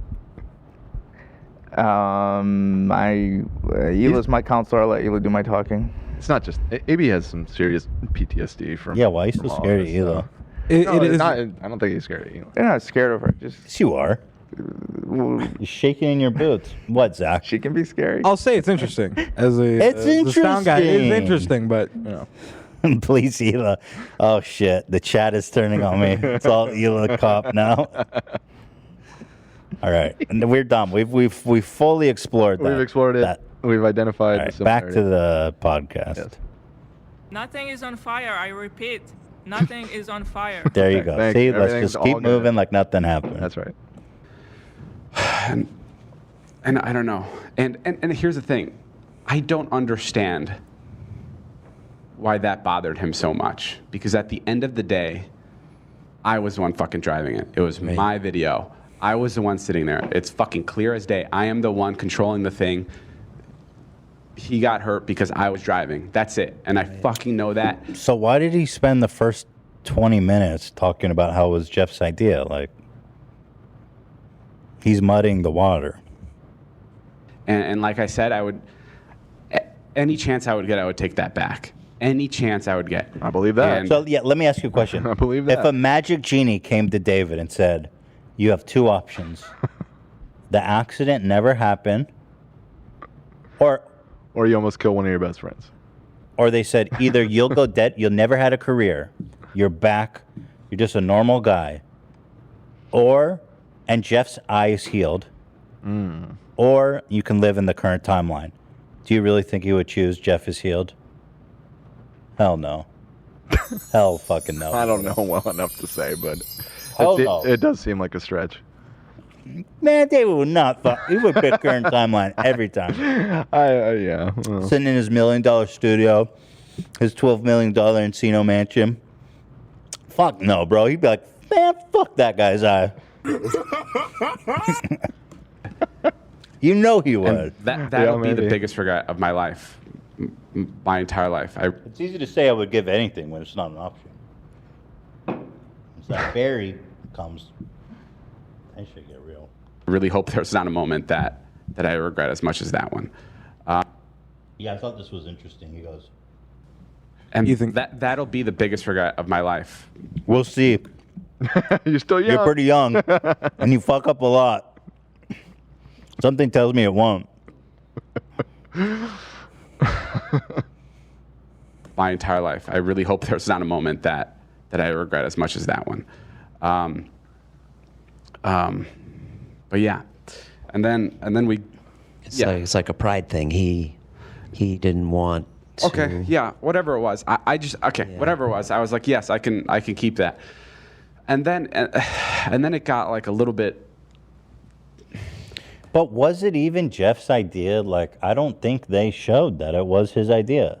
The excavator thing was David's idea. He went to collab with the guy.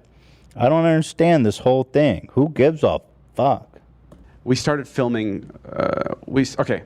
So there's some things that I wish Jeff was a little bit more truthful on, but given the circumstance, it's so hard because he's hurt. So that's why I hate talking about this, because he is a victim. Like, he got fucking hurt. His face is crushed. He has to go to multiple surgeries. Like, I understand that. So it's like really tough, like going back and forth here are some when this is so like. Here are some.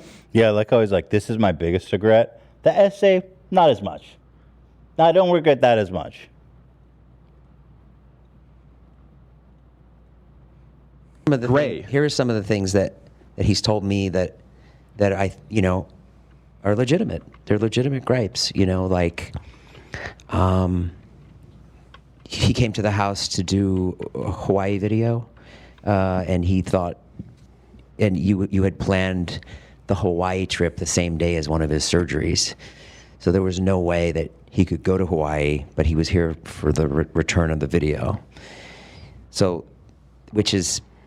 Yeah, But we didn't plan that trip till. We didn't know when he was getting his surgeries. We never know. And so Jeff says Natalie was the one who was scheduling his surgeries and knew exactly when they were.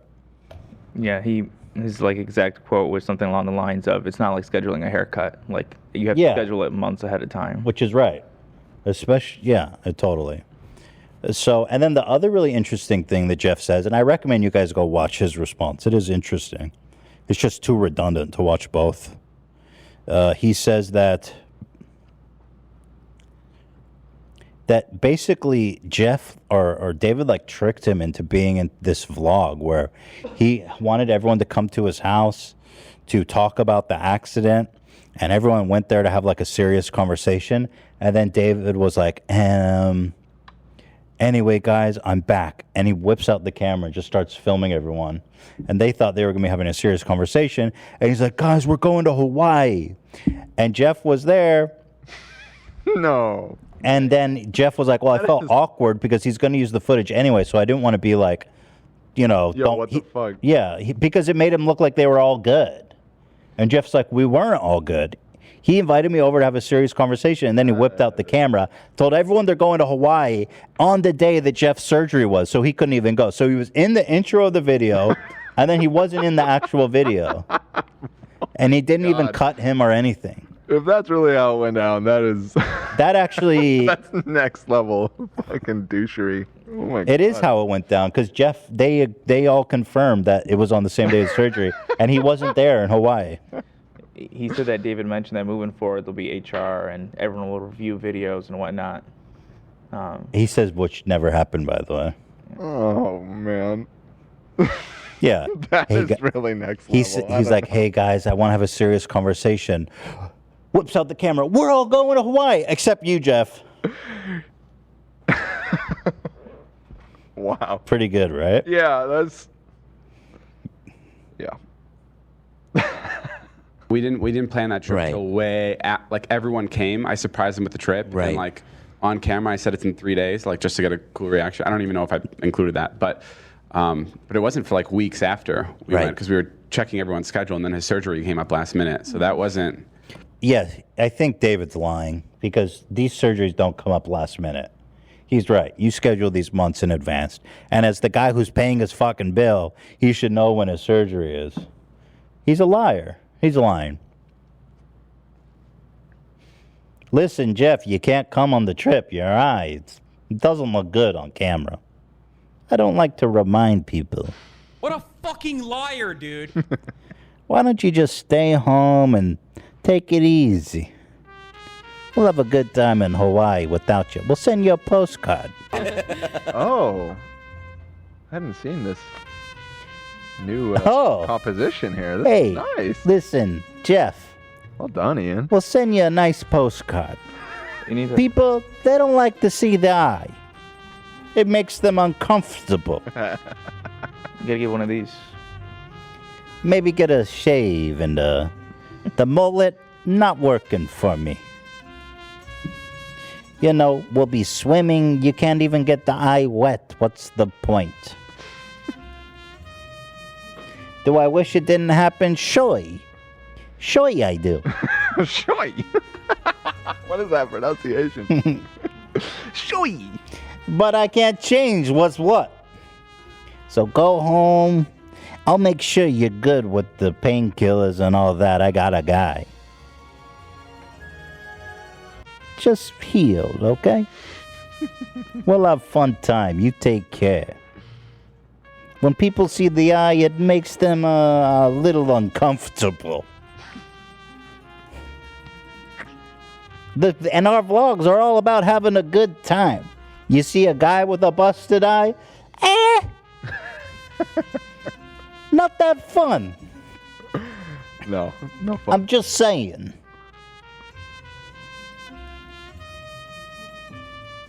You just rest up. All right, take care, Jeffy boy. And stay out of trouble, all right? Good luck with the surgery. I hope it goes real good for you. Okay, Ethan.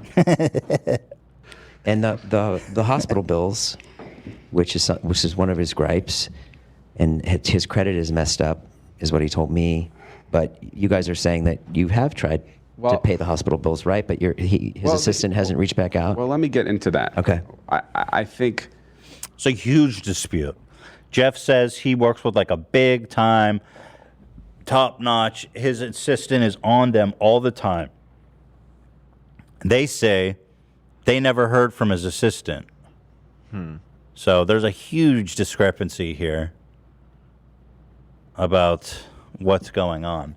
And what's real interesting is, again, and then they once again conflate. They go, I've been paying his bills this whole time. And Jeff never says he wasn't paying his bills. He just said that he was late and it fucked up his credit. Right. So he couldn't buy a house. And Jeff says something really interesting about Natalie, too. Like, they kept writing Natalie emails, and then Natalie goes, so what are you going to do? Sue us now? She said some really fucking obnoxious remark about that. Like, he's missing the bills. Oh, and then another thing Jeff said is that he was trying to get some experimental, like, stem cell treatment to fix his fucking brain because he has brain damage. Yeah. And David goes, I'll go halves with you. I won't pay for it all. I'll go halves. That's fucking insane. I mean, why nickel and dime at that point? Like, going Dutch on someone's brain. You're committed to. It's the worst moment of my life. That being said, I'll go halves. I gave you a little brain damage. And David doesn't dispute that either, by the way. You know. Jeff also said he was waiting for like a sponsorship to come through before he paid him for it. And another thing Jeff said that was good is Jeff is not the first person David's blinded. He blinded his childhood friend. I remember we talked about and then he only paid for the medical research in a sponsored video. Yeah. Apparently it was like $50,000. Sponsors paid David like $150,000. So David had to wait to make $100,000 to pay for his friend, who he blinded, $50,000. Listen, it doesn't make sense unless I'm getting, I got to get a little taste myself. But can you believe the balls on this fuck to go? He's like, listen, there's this cutting edge surgery, stem cells. It's incredible. They take the cells, they stem, they spread, they heal. It's incredible technology. They say it could fix my brain damage from, when you slammed me into a fucking excavator. And David's like, I'll go halves. What? No, this can't be true. What do you got? The chat said it was a Triller sponsorship. Oh, yeah, it was. No! Triller sponsored his friend getting eye surgery. Yep.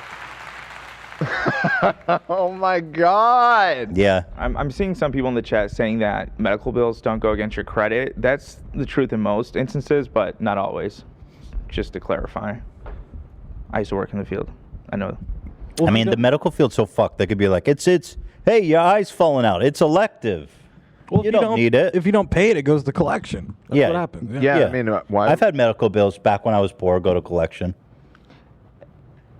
In most instances, it doesn't, but that's more for smaller amounts. They don't count it against you. Yeah, I know, it's weird. Okay. Mm-hmm. You'd think the opposite. Yeah, you like that, Triller. By the way, Triller got that sponsorship did real good for them. David hasn't posted on Triller in like a year. Brian Kavanaugh is a force of nature. I regret this more than anything in my life, and I would do anything to take it back, except pay for experimental stem cells research to repair his brain damage. He's going to have to pay for that himself.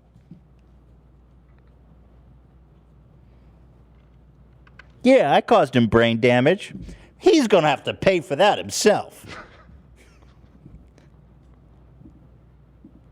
I think the hospital bills. This is tough. I'm not trying to speak for Jeff, but I think it's fair that someone does. No. Definitely someone should be speaking for Jeff because he's not here.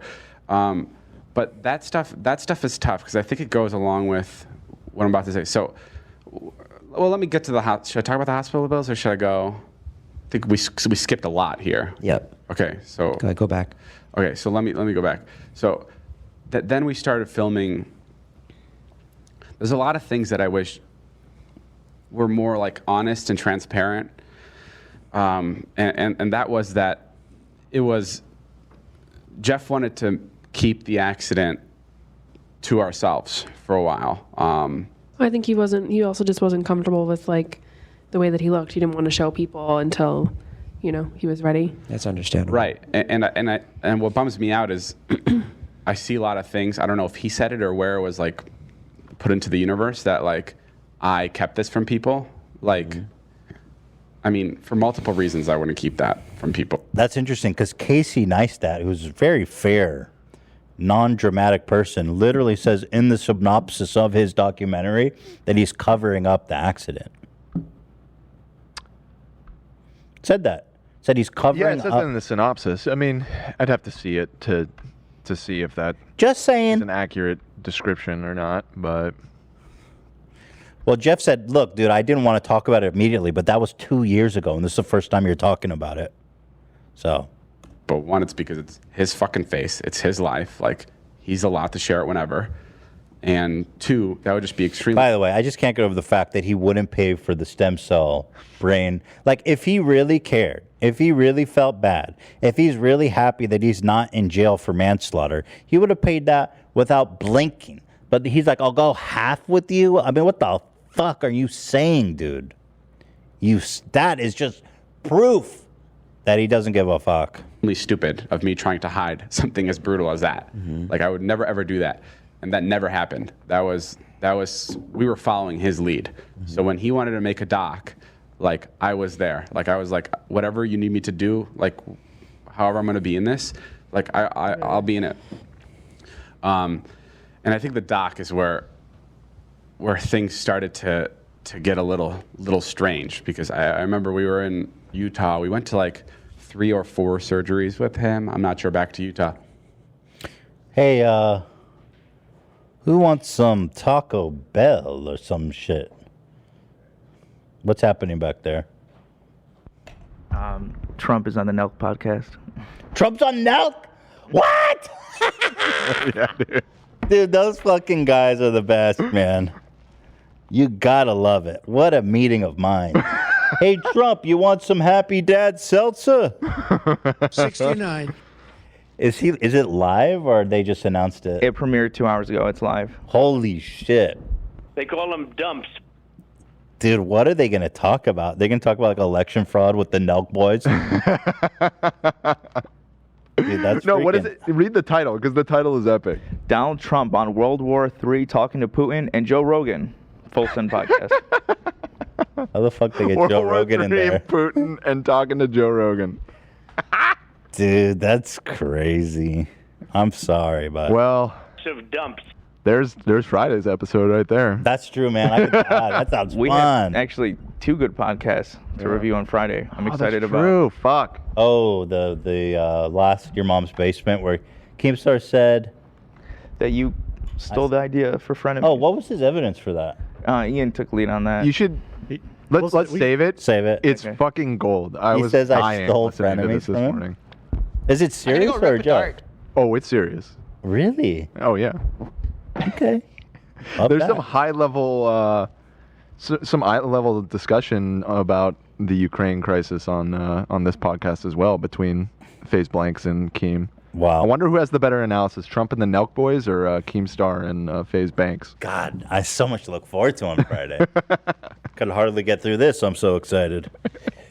I'm just spitting facts. Oh yeah, now. did anyone watch Mr. Beast on Rogan? Was that any good? I think Cameron Ian said he did. Oh, yeah. Right? I listened to it this morning. There you go. You listened to the whole thing? What'd you think? It's kind of like if you have like a science experiment and you're trying to explain it to your dad. And so it's like Mr. Beast's like, so we like, I walked like a marathon in big shoes. And Joe's like, whoa, that's pretty cool. Just over That's and what I over was again. afraid it would be. And that's the whole vibe. Because he said he knows of Mr. Beast through his daughter. His daughter's a big fan. So it seems kind of like, so you're like a cool guy, right? That's what I meant when I was like, so how do you make money on YouTube? Right. You can make money on YouTube? That's crazy. I mean, I know Joe Rogan made a lot of money on YouTube, so not a perfect That analogy. gets my dick hard. All right, let's get through this. You guys want to order food, though? I'm starving over here. I got food requirements. I'm down. Italian? Hey, does anyone want some Italian? Who wants a cannoli? I want a cannoli. Oh, I love this backdrop. Yeah, this is great. Listen, I'm going to send him a message. with some pepperoni and cheese. Get the vlog. Leave the eye. bring the camera. Leave the eye. Don't kill me for that joke. I've been holding that one in for a while. That's good. funny. That's funny. I love pizza and I love people. No. That's very good. What do you guys want to eat?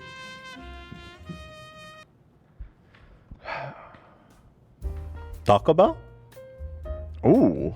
Just keep it real. I'm fucking always down for Taco down. Bell. For some Slammed TB. Taco Bell yesterday. Bro, Taco Bell is turned into my favorite fast food. It hits so fucking hard. Oh my! I'm gonna have to pull the receipts on you, dude. I have been espousing. I never said a bad word about Taco Bell, other than that they gave us $10 gift You're gonna card. regret saying that. Say what? You're gonna regret saying that just now, because mean, there is I don't video evidence. We years ago did fast food tier lists, and I was trying to argue for Taco Bell being S tier, and you were like, "No fucking way! It's like C tier." Yeah, dude. I was in a different place in my life. And that's okay. And I am glad that you've seen the light. I'm not trying to come down on you here, but I'm not willing to say they're S tier. Maybe they're A tier. It's a mood. It's a vibe. The chat is saying gabagool. I can't eat gabagool. Gabagool. Look it up about it. All right, I'm gonna send Sam. Sam, can you order? she's not up here. Lena, can you order? She's already speeding down the road to Taco Bell. She heard that, and she jumped in her car. I'll text you my order. Yes. I want 20 tacos. We surprisingly seem to have a lot of Sopranos fans in the chat. They're making a lot of Sopranos references.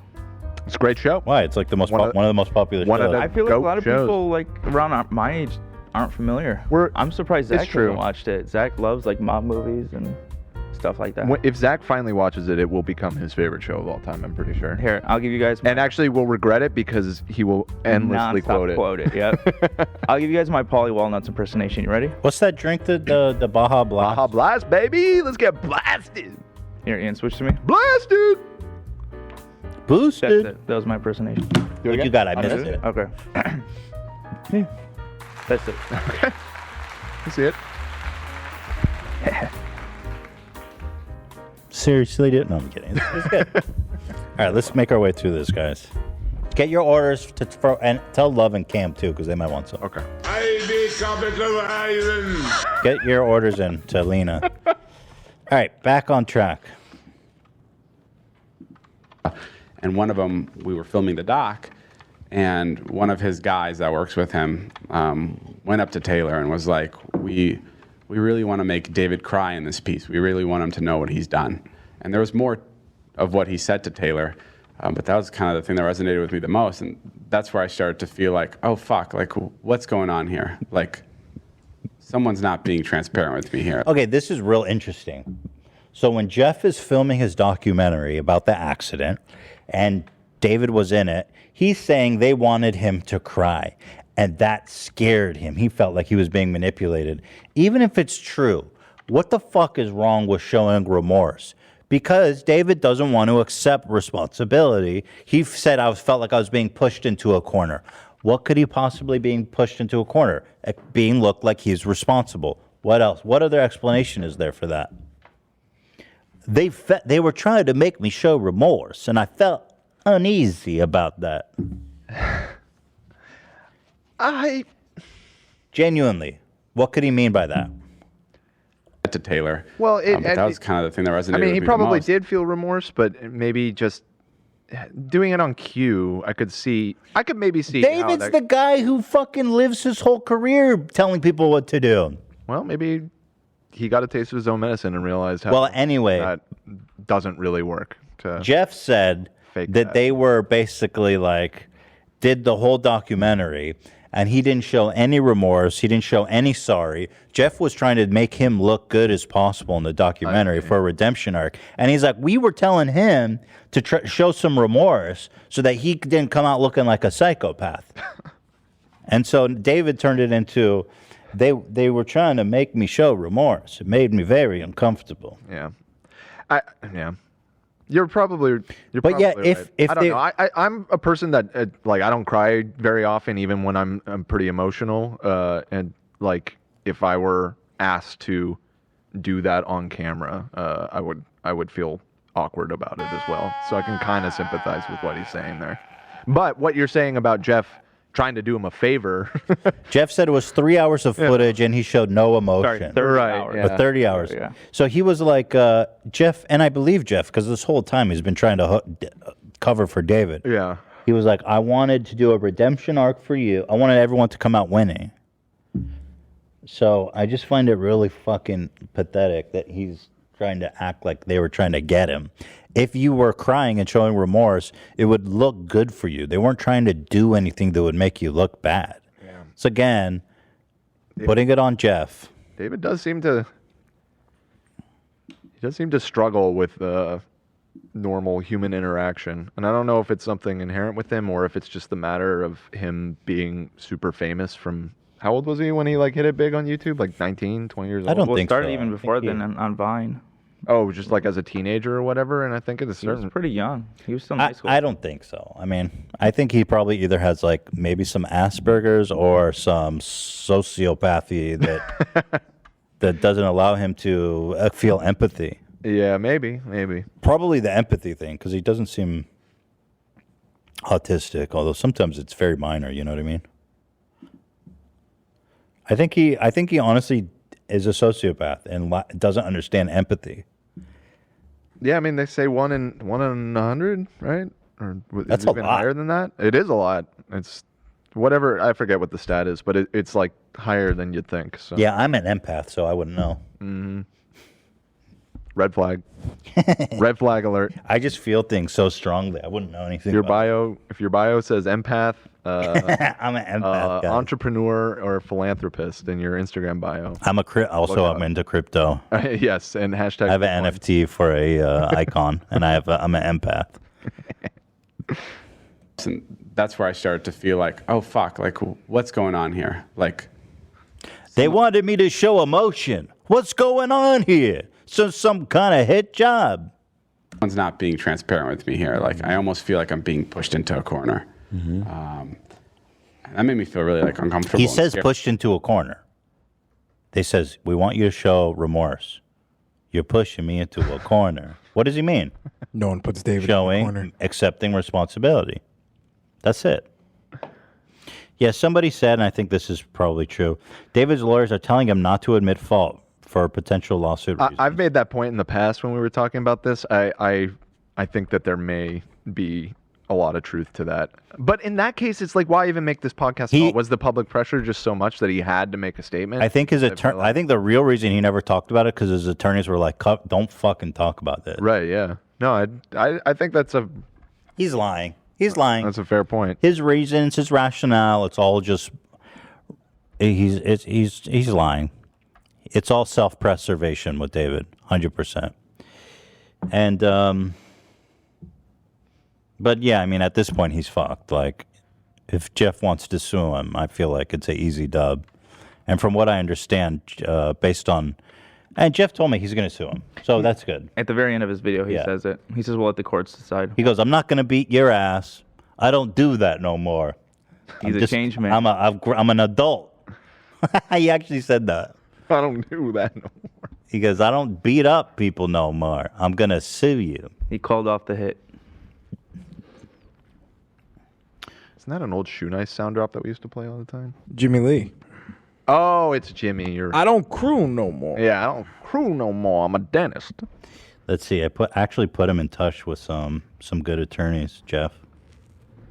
So get the ball rolling for him. I think he should. Get a nice chunk of change. I'll go to Hawaii. Send you a postcard from Hawaii, David.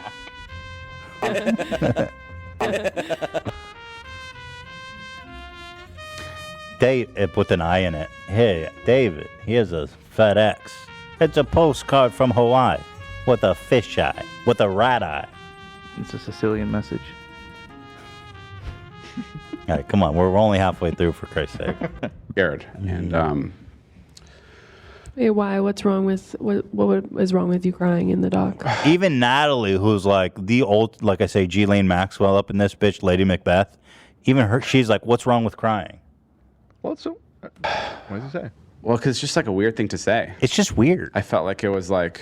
Why? Correct me if I'm wrong, but she's asking because he said that someone told him to cry, and he felt like it was. I mean, I know you already went through it, but just to clarify what's being said. Like, she's asking what's wrong about crying, and he's saying that someone told me to cry. No, he already said that. Right. Yeah, I know, but. And he said it's just a weird thing to say. That to me felt like. I don't know. He can't explain it.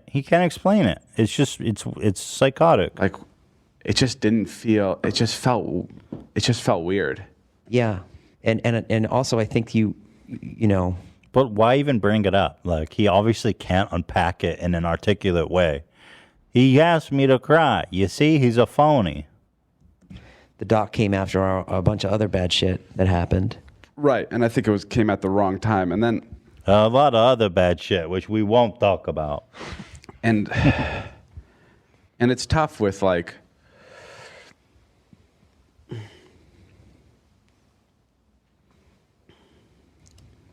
And it's tough, and then the doc got into things like how like I'm not there for him, like we don't talk enough, and a lot of that was true. Like, I've never had a harder time communicating with a person than I have with him during this, and he wasn't useful to me anymore. Nobody wants to see a guy with a busted eye. It's just not fun. And you know, it's for multiple reasons. It's for me fucking just being bad at that shit and not knowing how to handle like such a serious situation. And I also didn't know if he needed space. Like, every time I would talk to him, Jeff is like a guy who like is very tough when you're to his face and is like, I don't need this. I don't need you doing this. Like, I'm good. I'm strong. But then when you create that distance, it's like, what the fuck?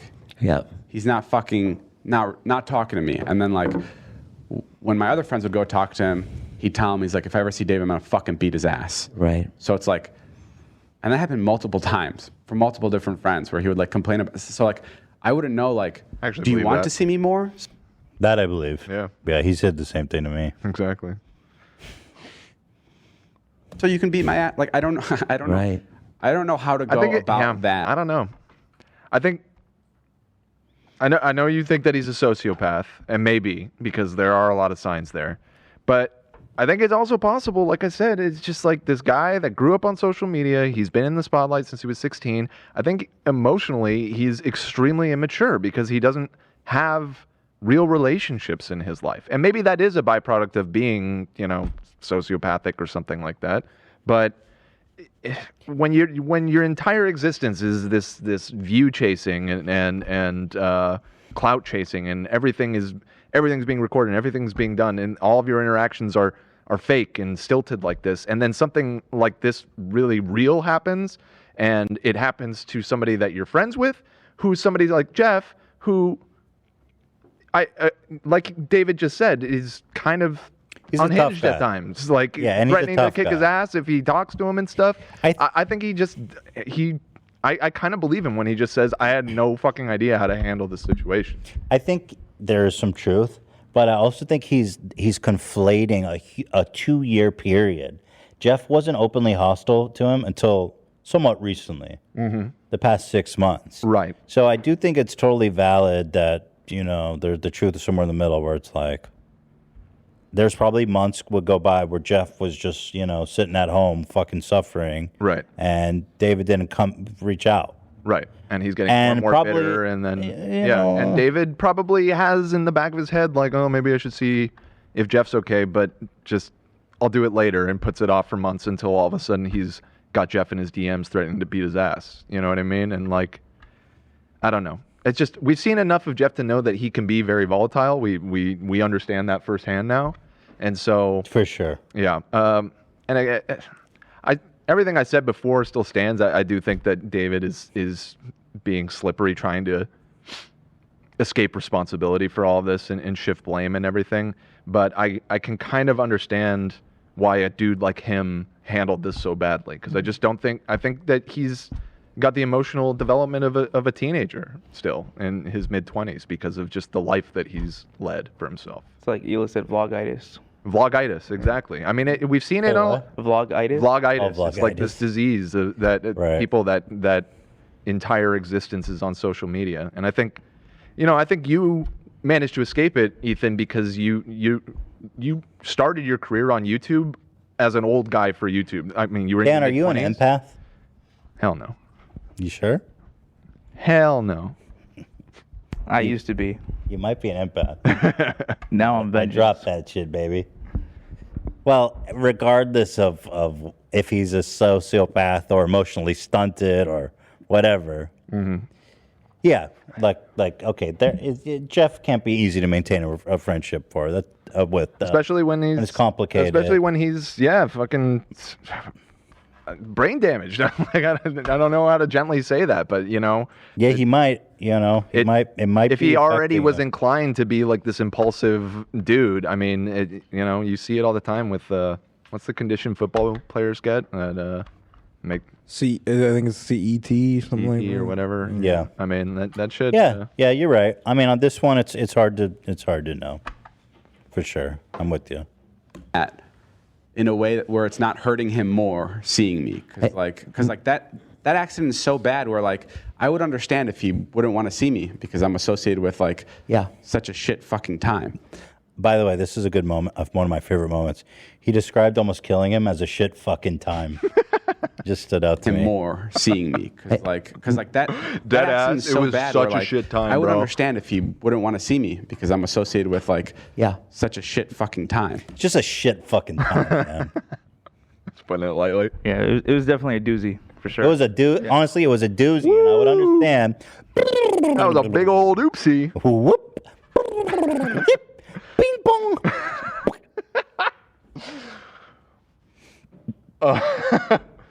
Just a shit fucking time. That was a man. shit time. Hey, when I cracked your skull open like a pumpkin. You remember you were dangling head up, leaking from your brain like a twisted up marionette? That was a shit fucking time. These sound effects.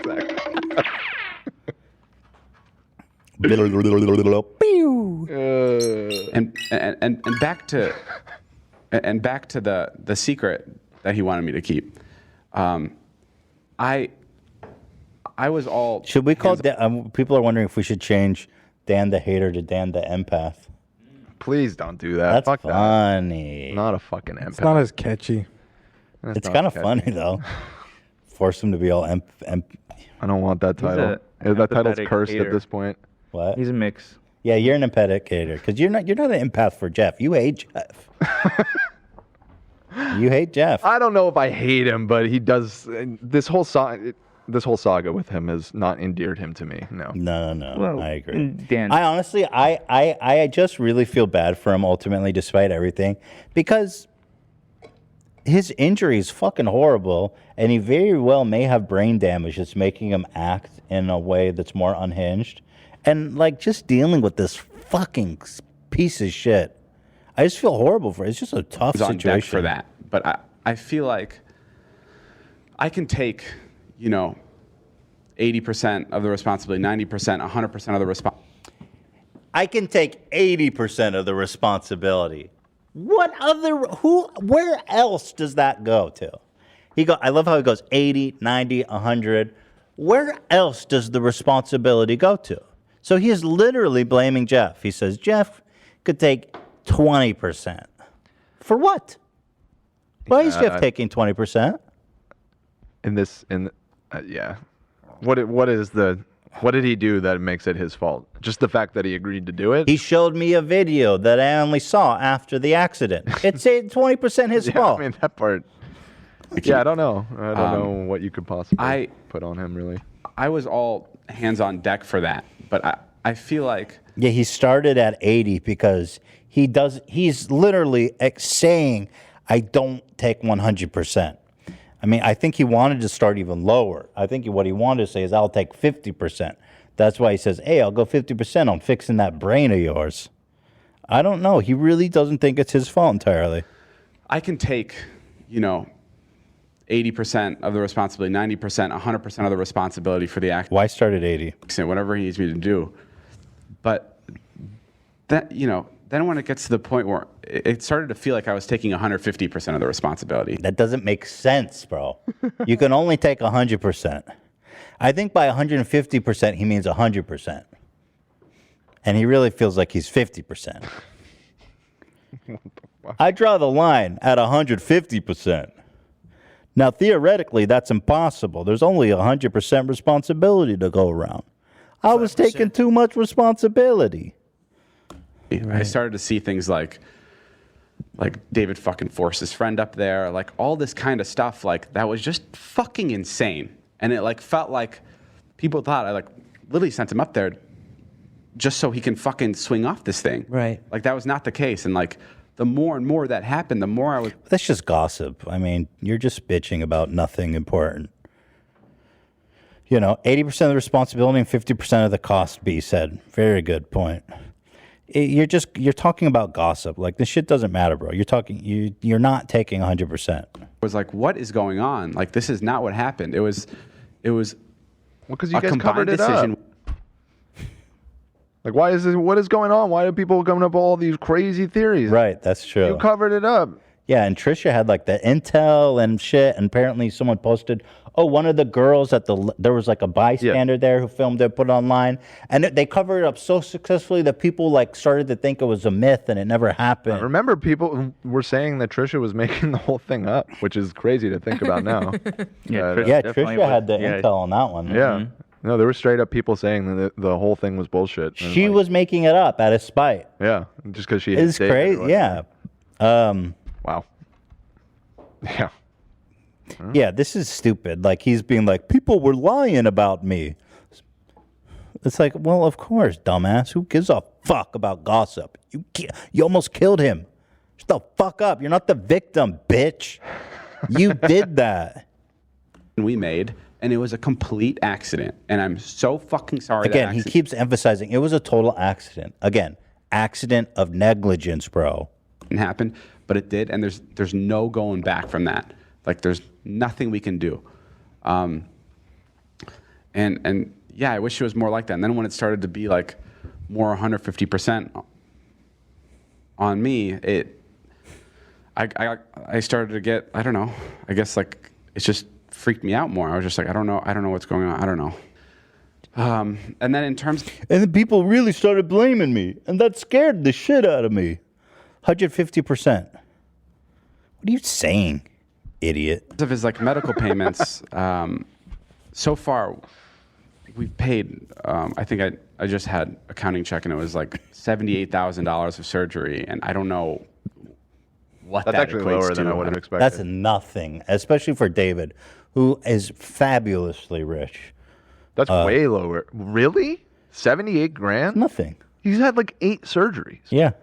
What? But Jeff said in his that it's like $10K a pop. Maybe it's a copay because he probably has an umbrella policy. There's got to be, be more to those charges because that seems extremely. I think low it's for just like, a fucking, copay, like, a deductible. Surgery on your head? Yeah. So, why bring up the amount again? Like, I guess it sounds like a lot of money to most people, but I know. Yeah, I spend that like a month on lawsuits. The American medical system having 8 surgeries on your fucking skull, that is a bargain. 78,000. I spend that on photocopies for my lawsuit alone. Yeah, somebody in the chat just, I went to the ER for a day. It was $33K. Yeah, no, I mean. That's fucking nuts. Yeah, that's got to be, people saying after insurance. Yeah, that's got to be just a fraction of the real cost. Wait, someone said Jeff's a Keemstar fan? Never mind, he deserved it. It was his idea.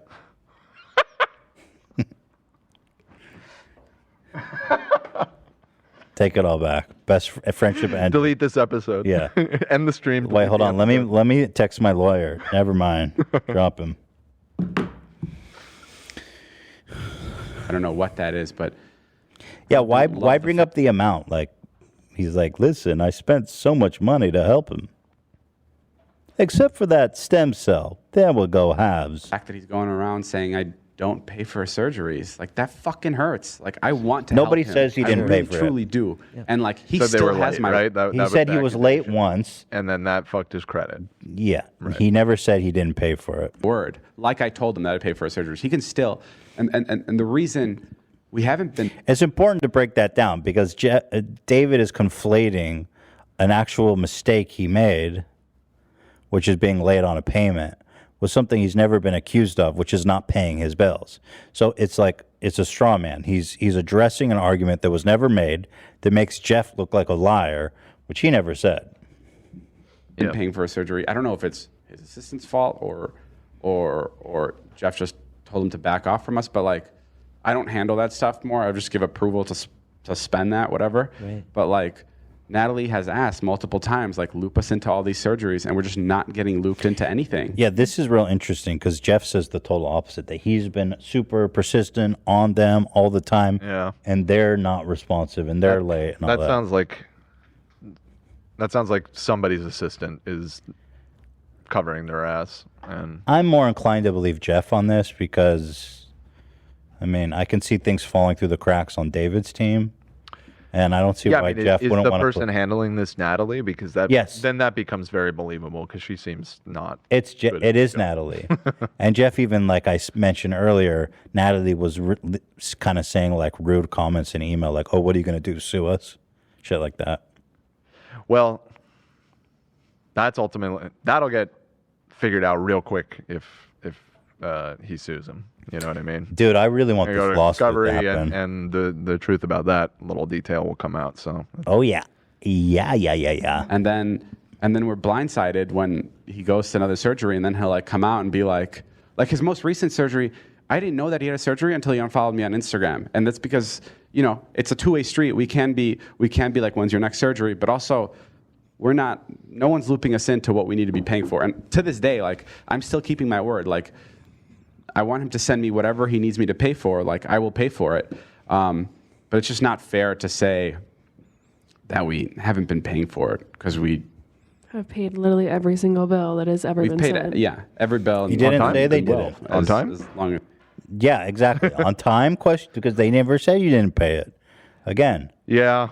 Not a them like throwing stuff out like that definitely nasty, dirty. Yeah. Start to dirty question the framing of the whole thing. Dirty shit, bro. Because he needs it. I don't know. This is good. You're speaking your.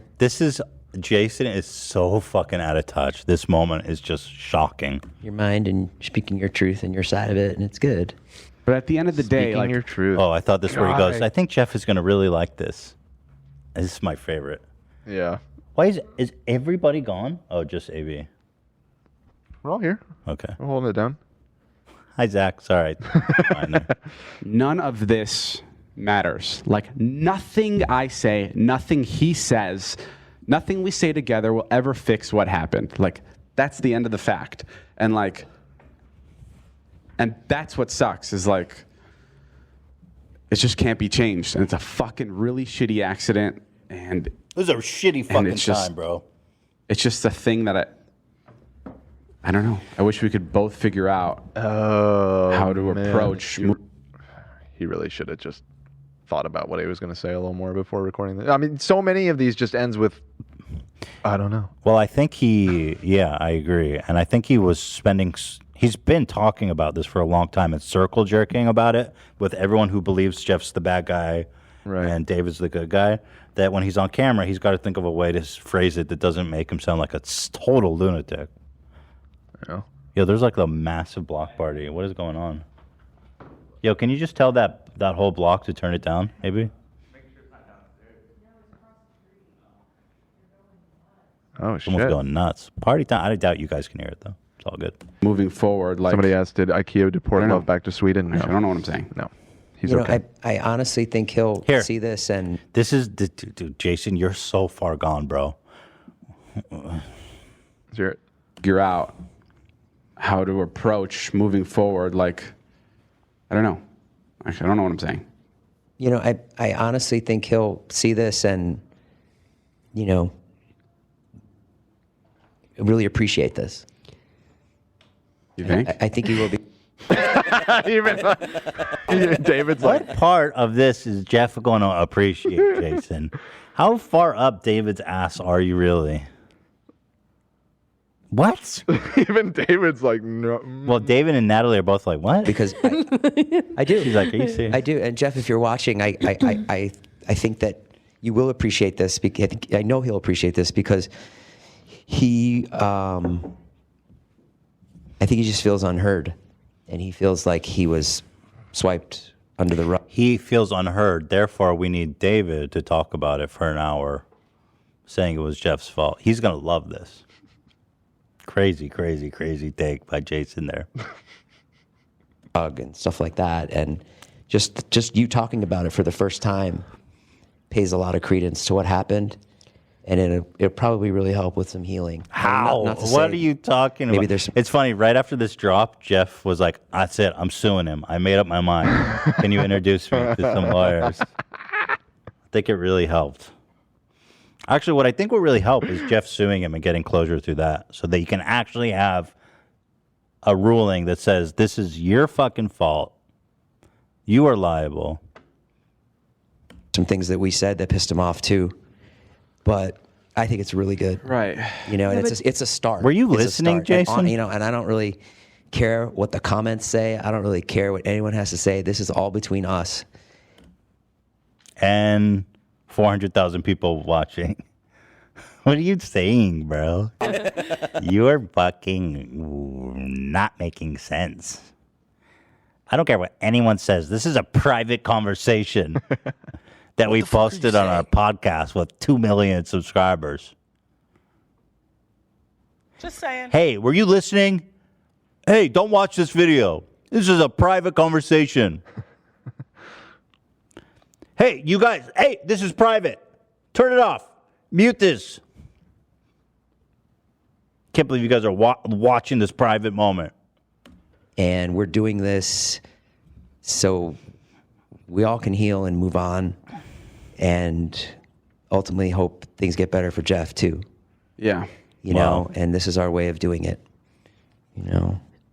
I think it's also important to note that just because this is the first time that this conversation is happening, like publicly for people to listen to, doesn't mean that it hasn't happened multiple times in private. Yeah. Which is the frustrating part of all of this, is that there have been many conversations that cover all of this. That's my least favorite too. It's also like really tough when, like, I can see from Jeff's perspective, like it's probably really tough when he sees my videos and I'm like traveling the world and I'm having this like fucking time of my life, and it's like, and he's getting his eye cracked open. Yeah, and it's like, and it totally looks, you know, I haven't mentioned this, like no one can even fucking tell that I want to fucking blow my fucking brains out. Yeah. And dude, I want to blow my brains out. That being said, I'll go half on the brain surgery. Not made of money over here. That being said, watch me base jump off this building in Dubai. I'm having the time of my life. Yeah. Man, I really want to kill myself. Anyway, I'm about to jump off the birds do whatever. Khalifa, Yeah. Someone, the chat is saying Jason also needs the stem cell surgery after that comment.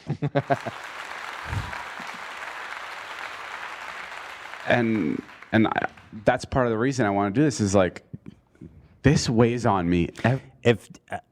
Sorry, but not to diminish his suffering, but again, it's so short-sighted to put himself square in the victim place. And I really think the only reason David feels that bad is because of what happened to him. I really don't think he cares about Jeff or the essay victim, and I think that becomes abundantly clear in Casey Neistat's documentary. Every fucking minute of every day of my life. Fuck, I'm so lame. But like, hey, don't ask me to cry in your documentary. If I'm gonna cry, I'll do it in my own video. I gotta get the juice. It won't mean as much in yours. But like, it fucking. But you know, he's crying for himself right now. He's not crying for Jeff. He's not crying for Hannah. He's crying for himself. It's just so horrible what happened to him. It's like the worst. Why are you crying? No, it's just. I feel so bad. No. It was your fault. You shouldn't have left for the bathroom. No. I feel so bad for you, man. I feel so bad for you, man. What the fuck are we doing here? He says, I feel so bad for you. He really feels he's crying because he feels so bad for David. But that's nuts. No, no, And, no, don't do that. I know. And Jeff, feel bad for Jeff. Yes, yes. Jeff. Right. I feel bad for. Right. And then after that, I Natalie, who puts up with you? and then I feel bad for myself. Welcome back, love.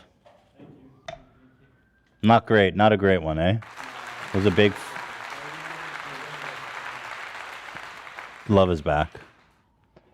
So those meatballs were not authentic, you're telling me? I mean, they I think they were kind of authentic. They did have a little bit of a weird taste.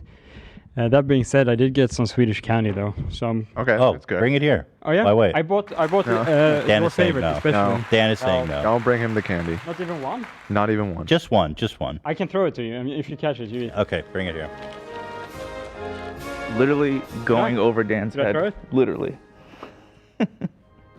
Short. Wait, is that just a naked candy? No wrapping? Yeah, it's fine. Wait, it's not more of this salted bullshit, is it? Nah, it's only the good shit. I see.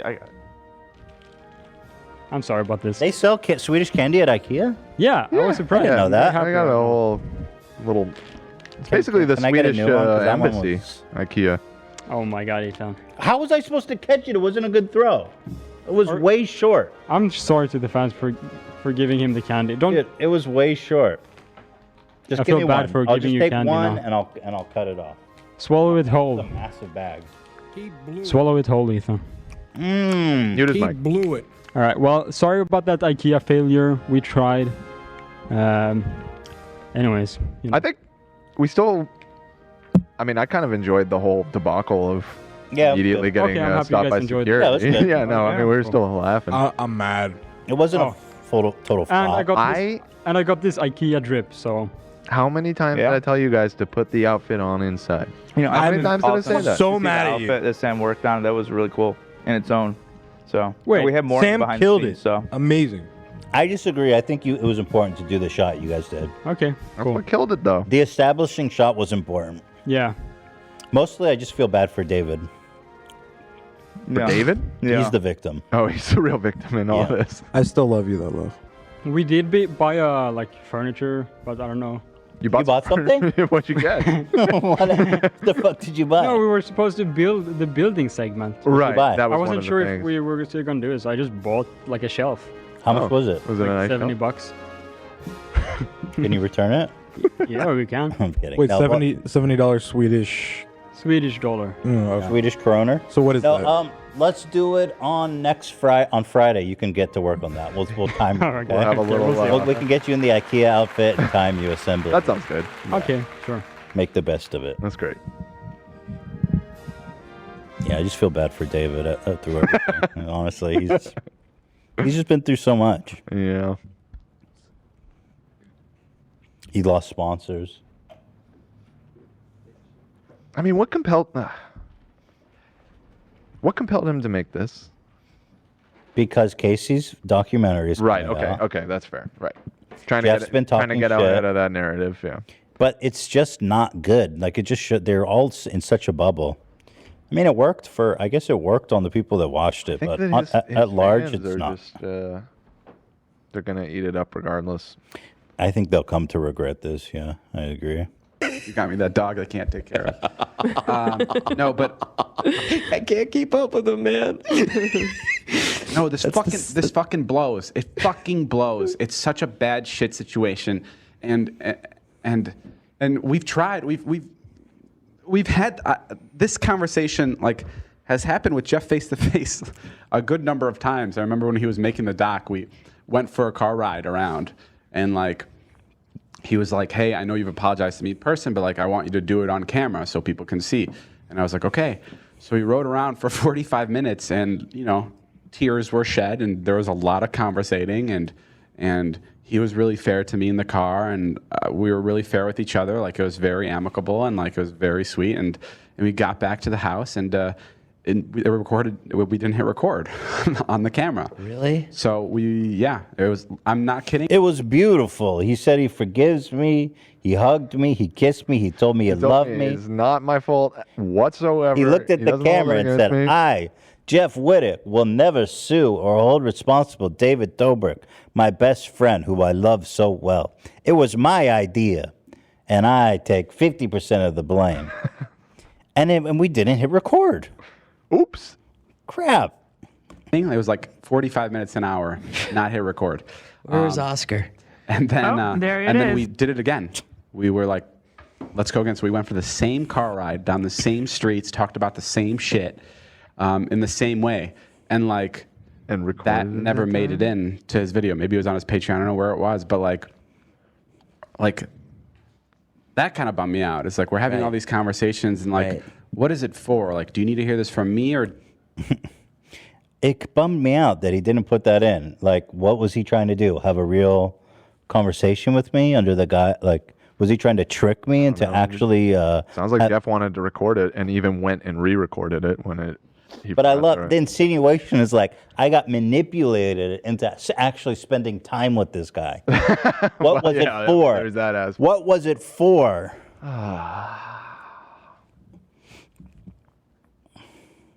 Of course, Jeff doesn't have to include anything. It's his fucking documentary, bro. You know? It sounds like that made me look really good, and he didn't include it. Do you need to hear it for your video or like, and no one's seeing it at the end of the day. It's like, what is it for? Like, what are we doing this for? And like, it doesn't feel authentic, you know, especially the second time. This is incredible that he's even saying this anecdote, just trying to paint Jeff as some phony.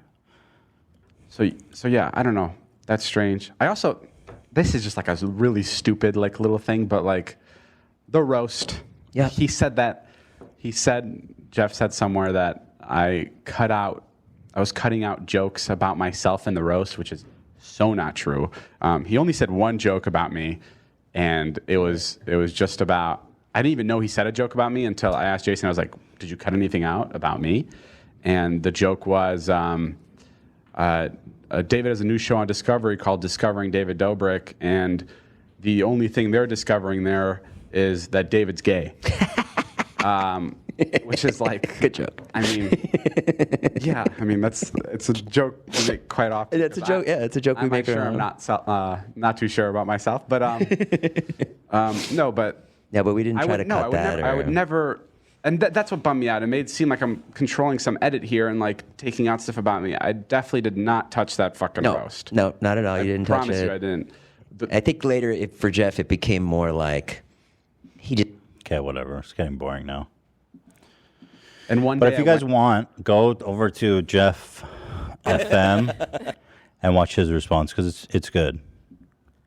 Okay. Definitely get a good perspective for it here if you want the full Jeff story there.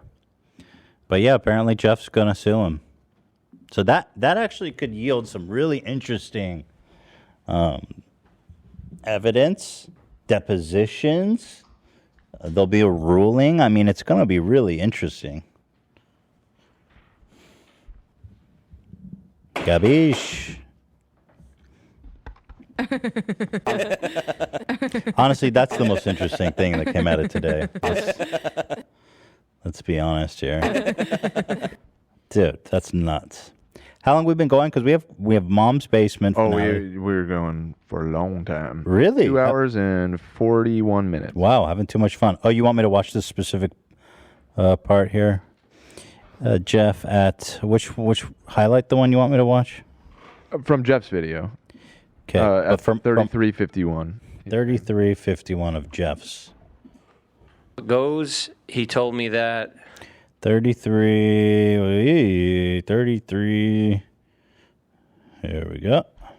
I don't even give a fuck because I know this guy's a piece of shit, but it's just seeing Jason sit there and let him lie to him. And it's like, bro, these people just don't give a fuck about nothing but money from fame and clout from David, that they're willing to just sit there and let anything happen. You know, I honestly think he'll see this and, this part.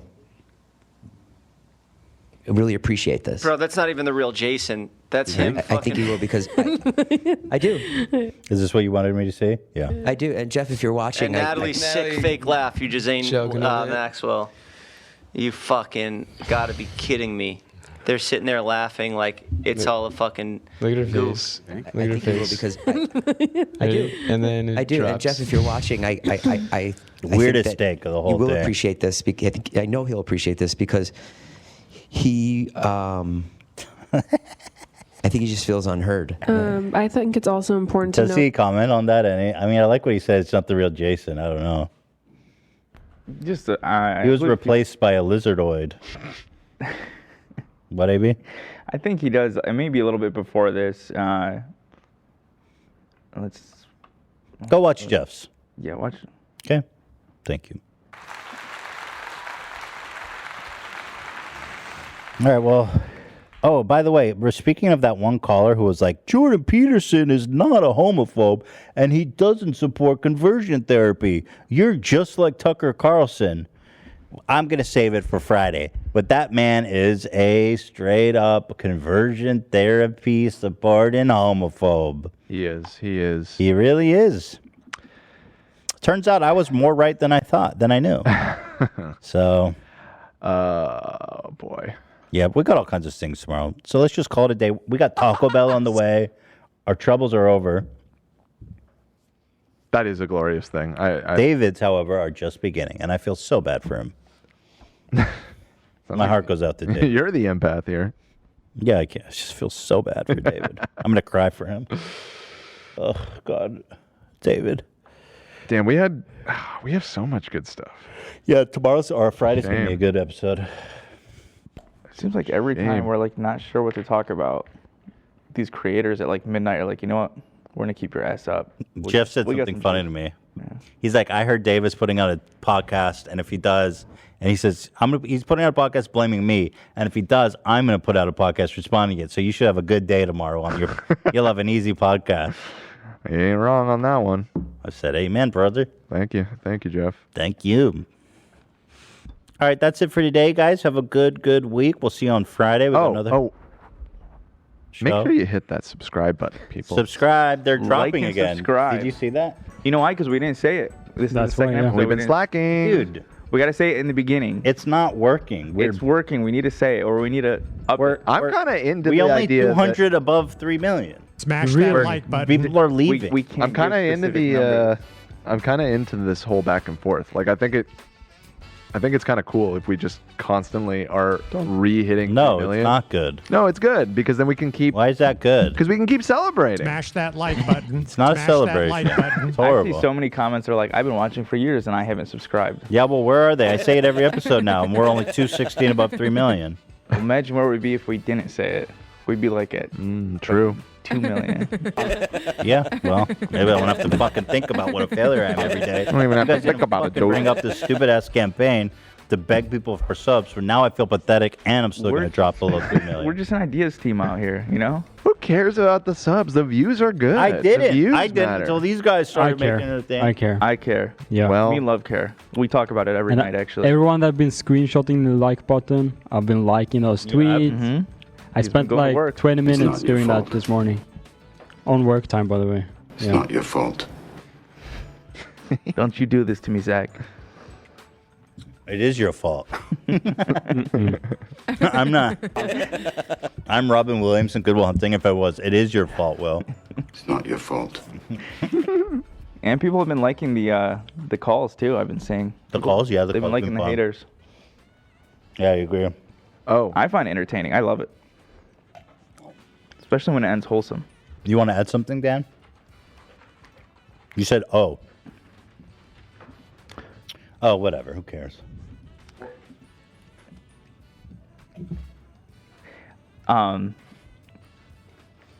You were saying? Nothing. Ethan says he doesn't care. So, Guys, thanks for watching. We'll be here on Friday. We've got a great show lined up. It's going to be a lot of fun. So see you then. Be good. Stay blessed. And H3 Crew out.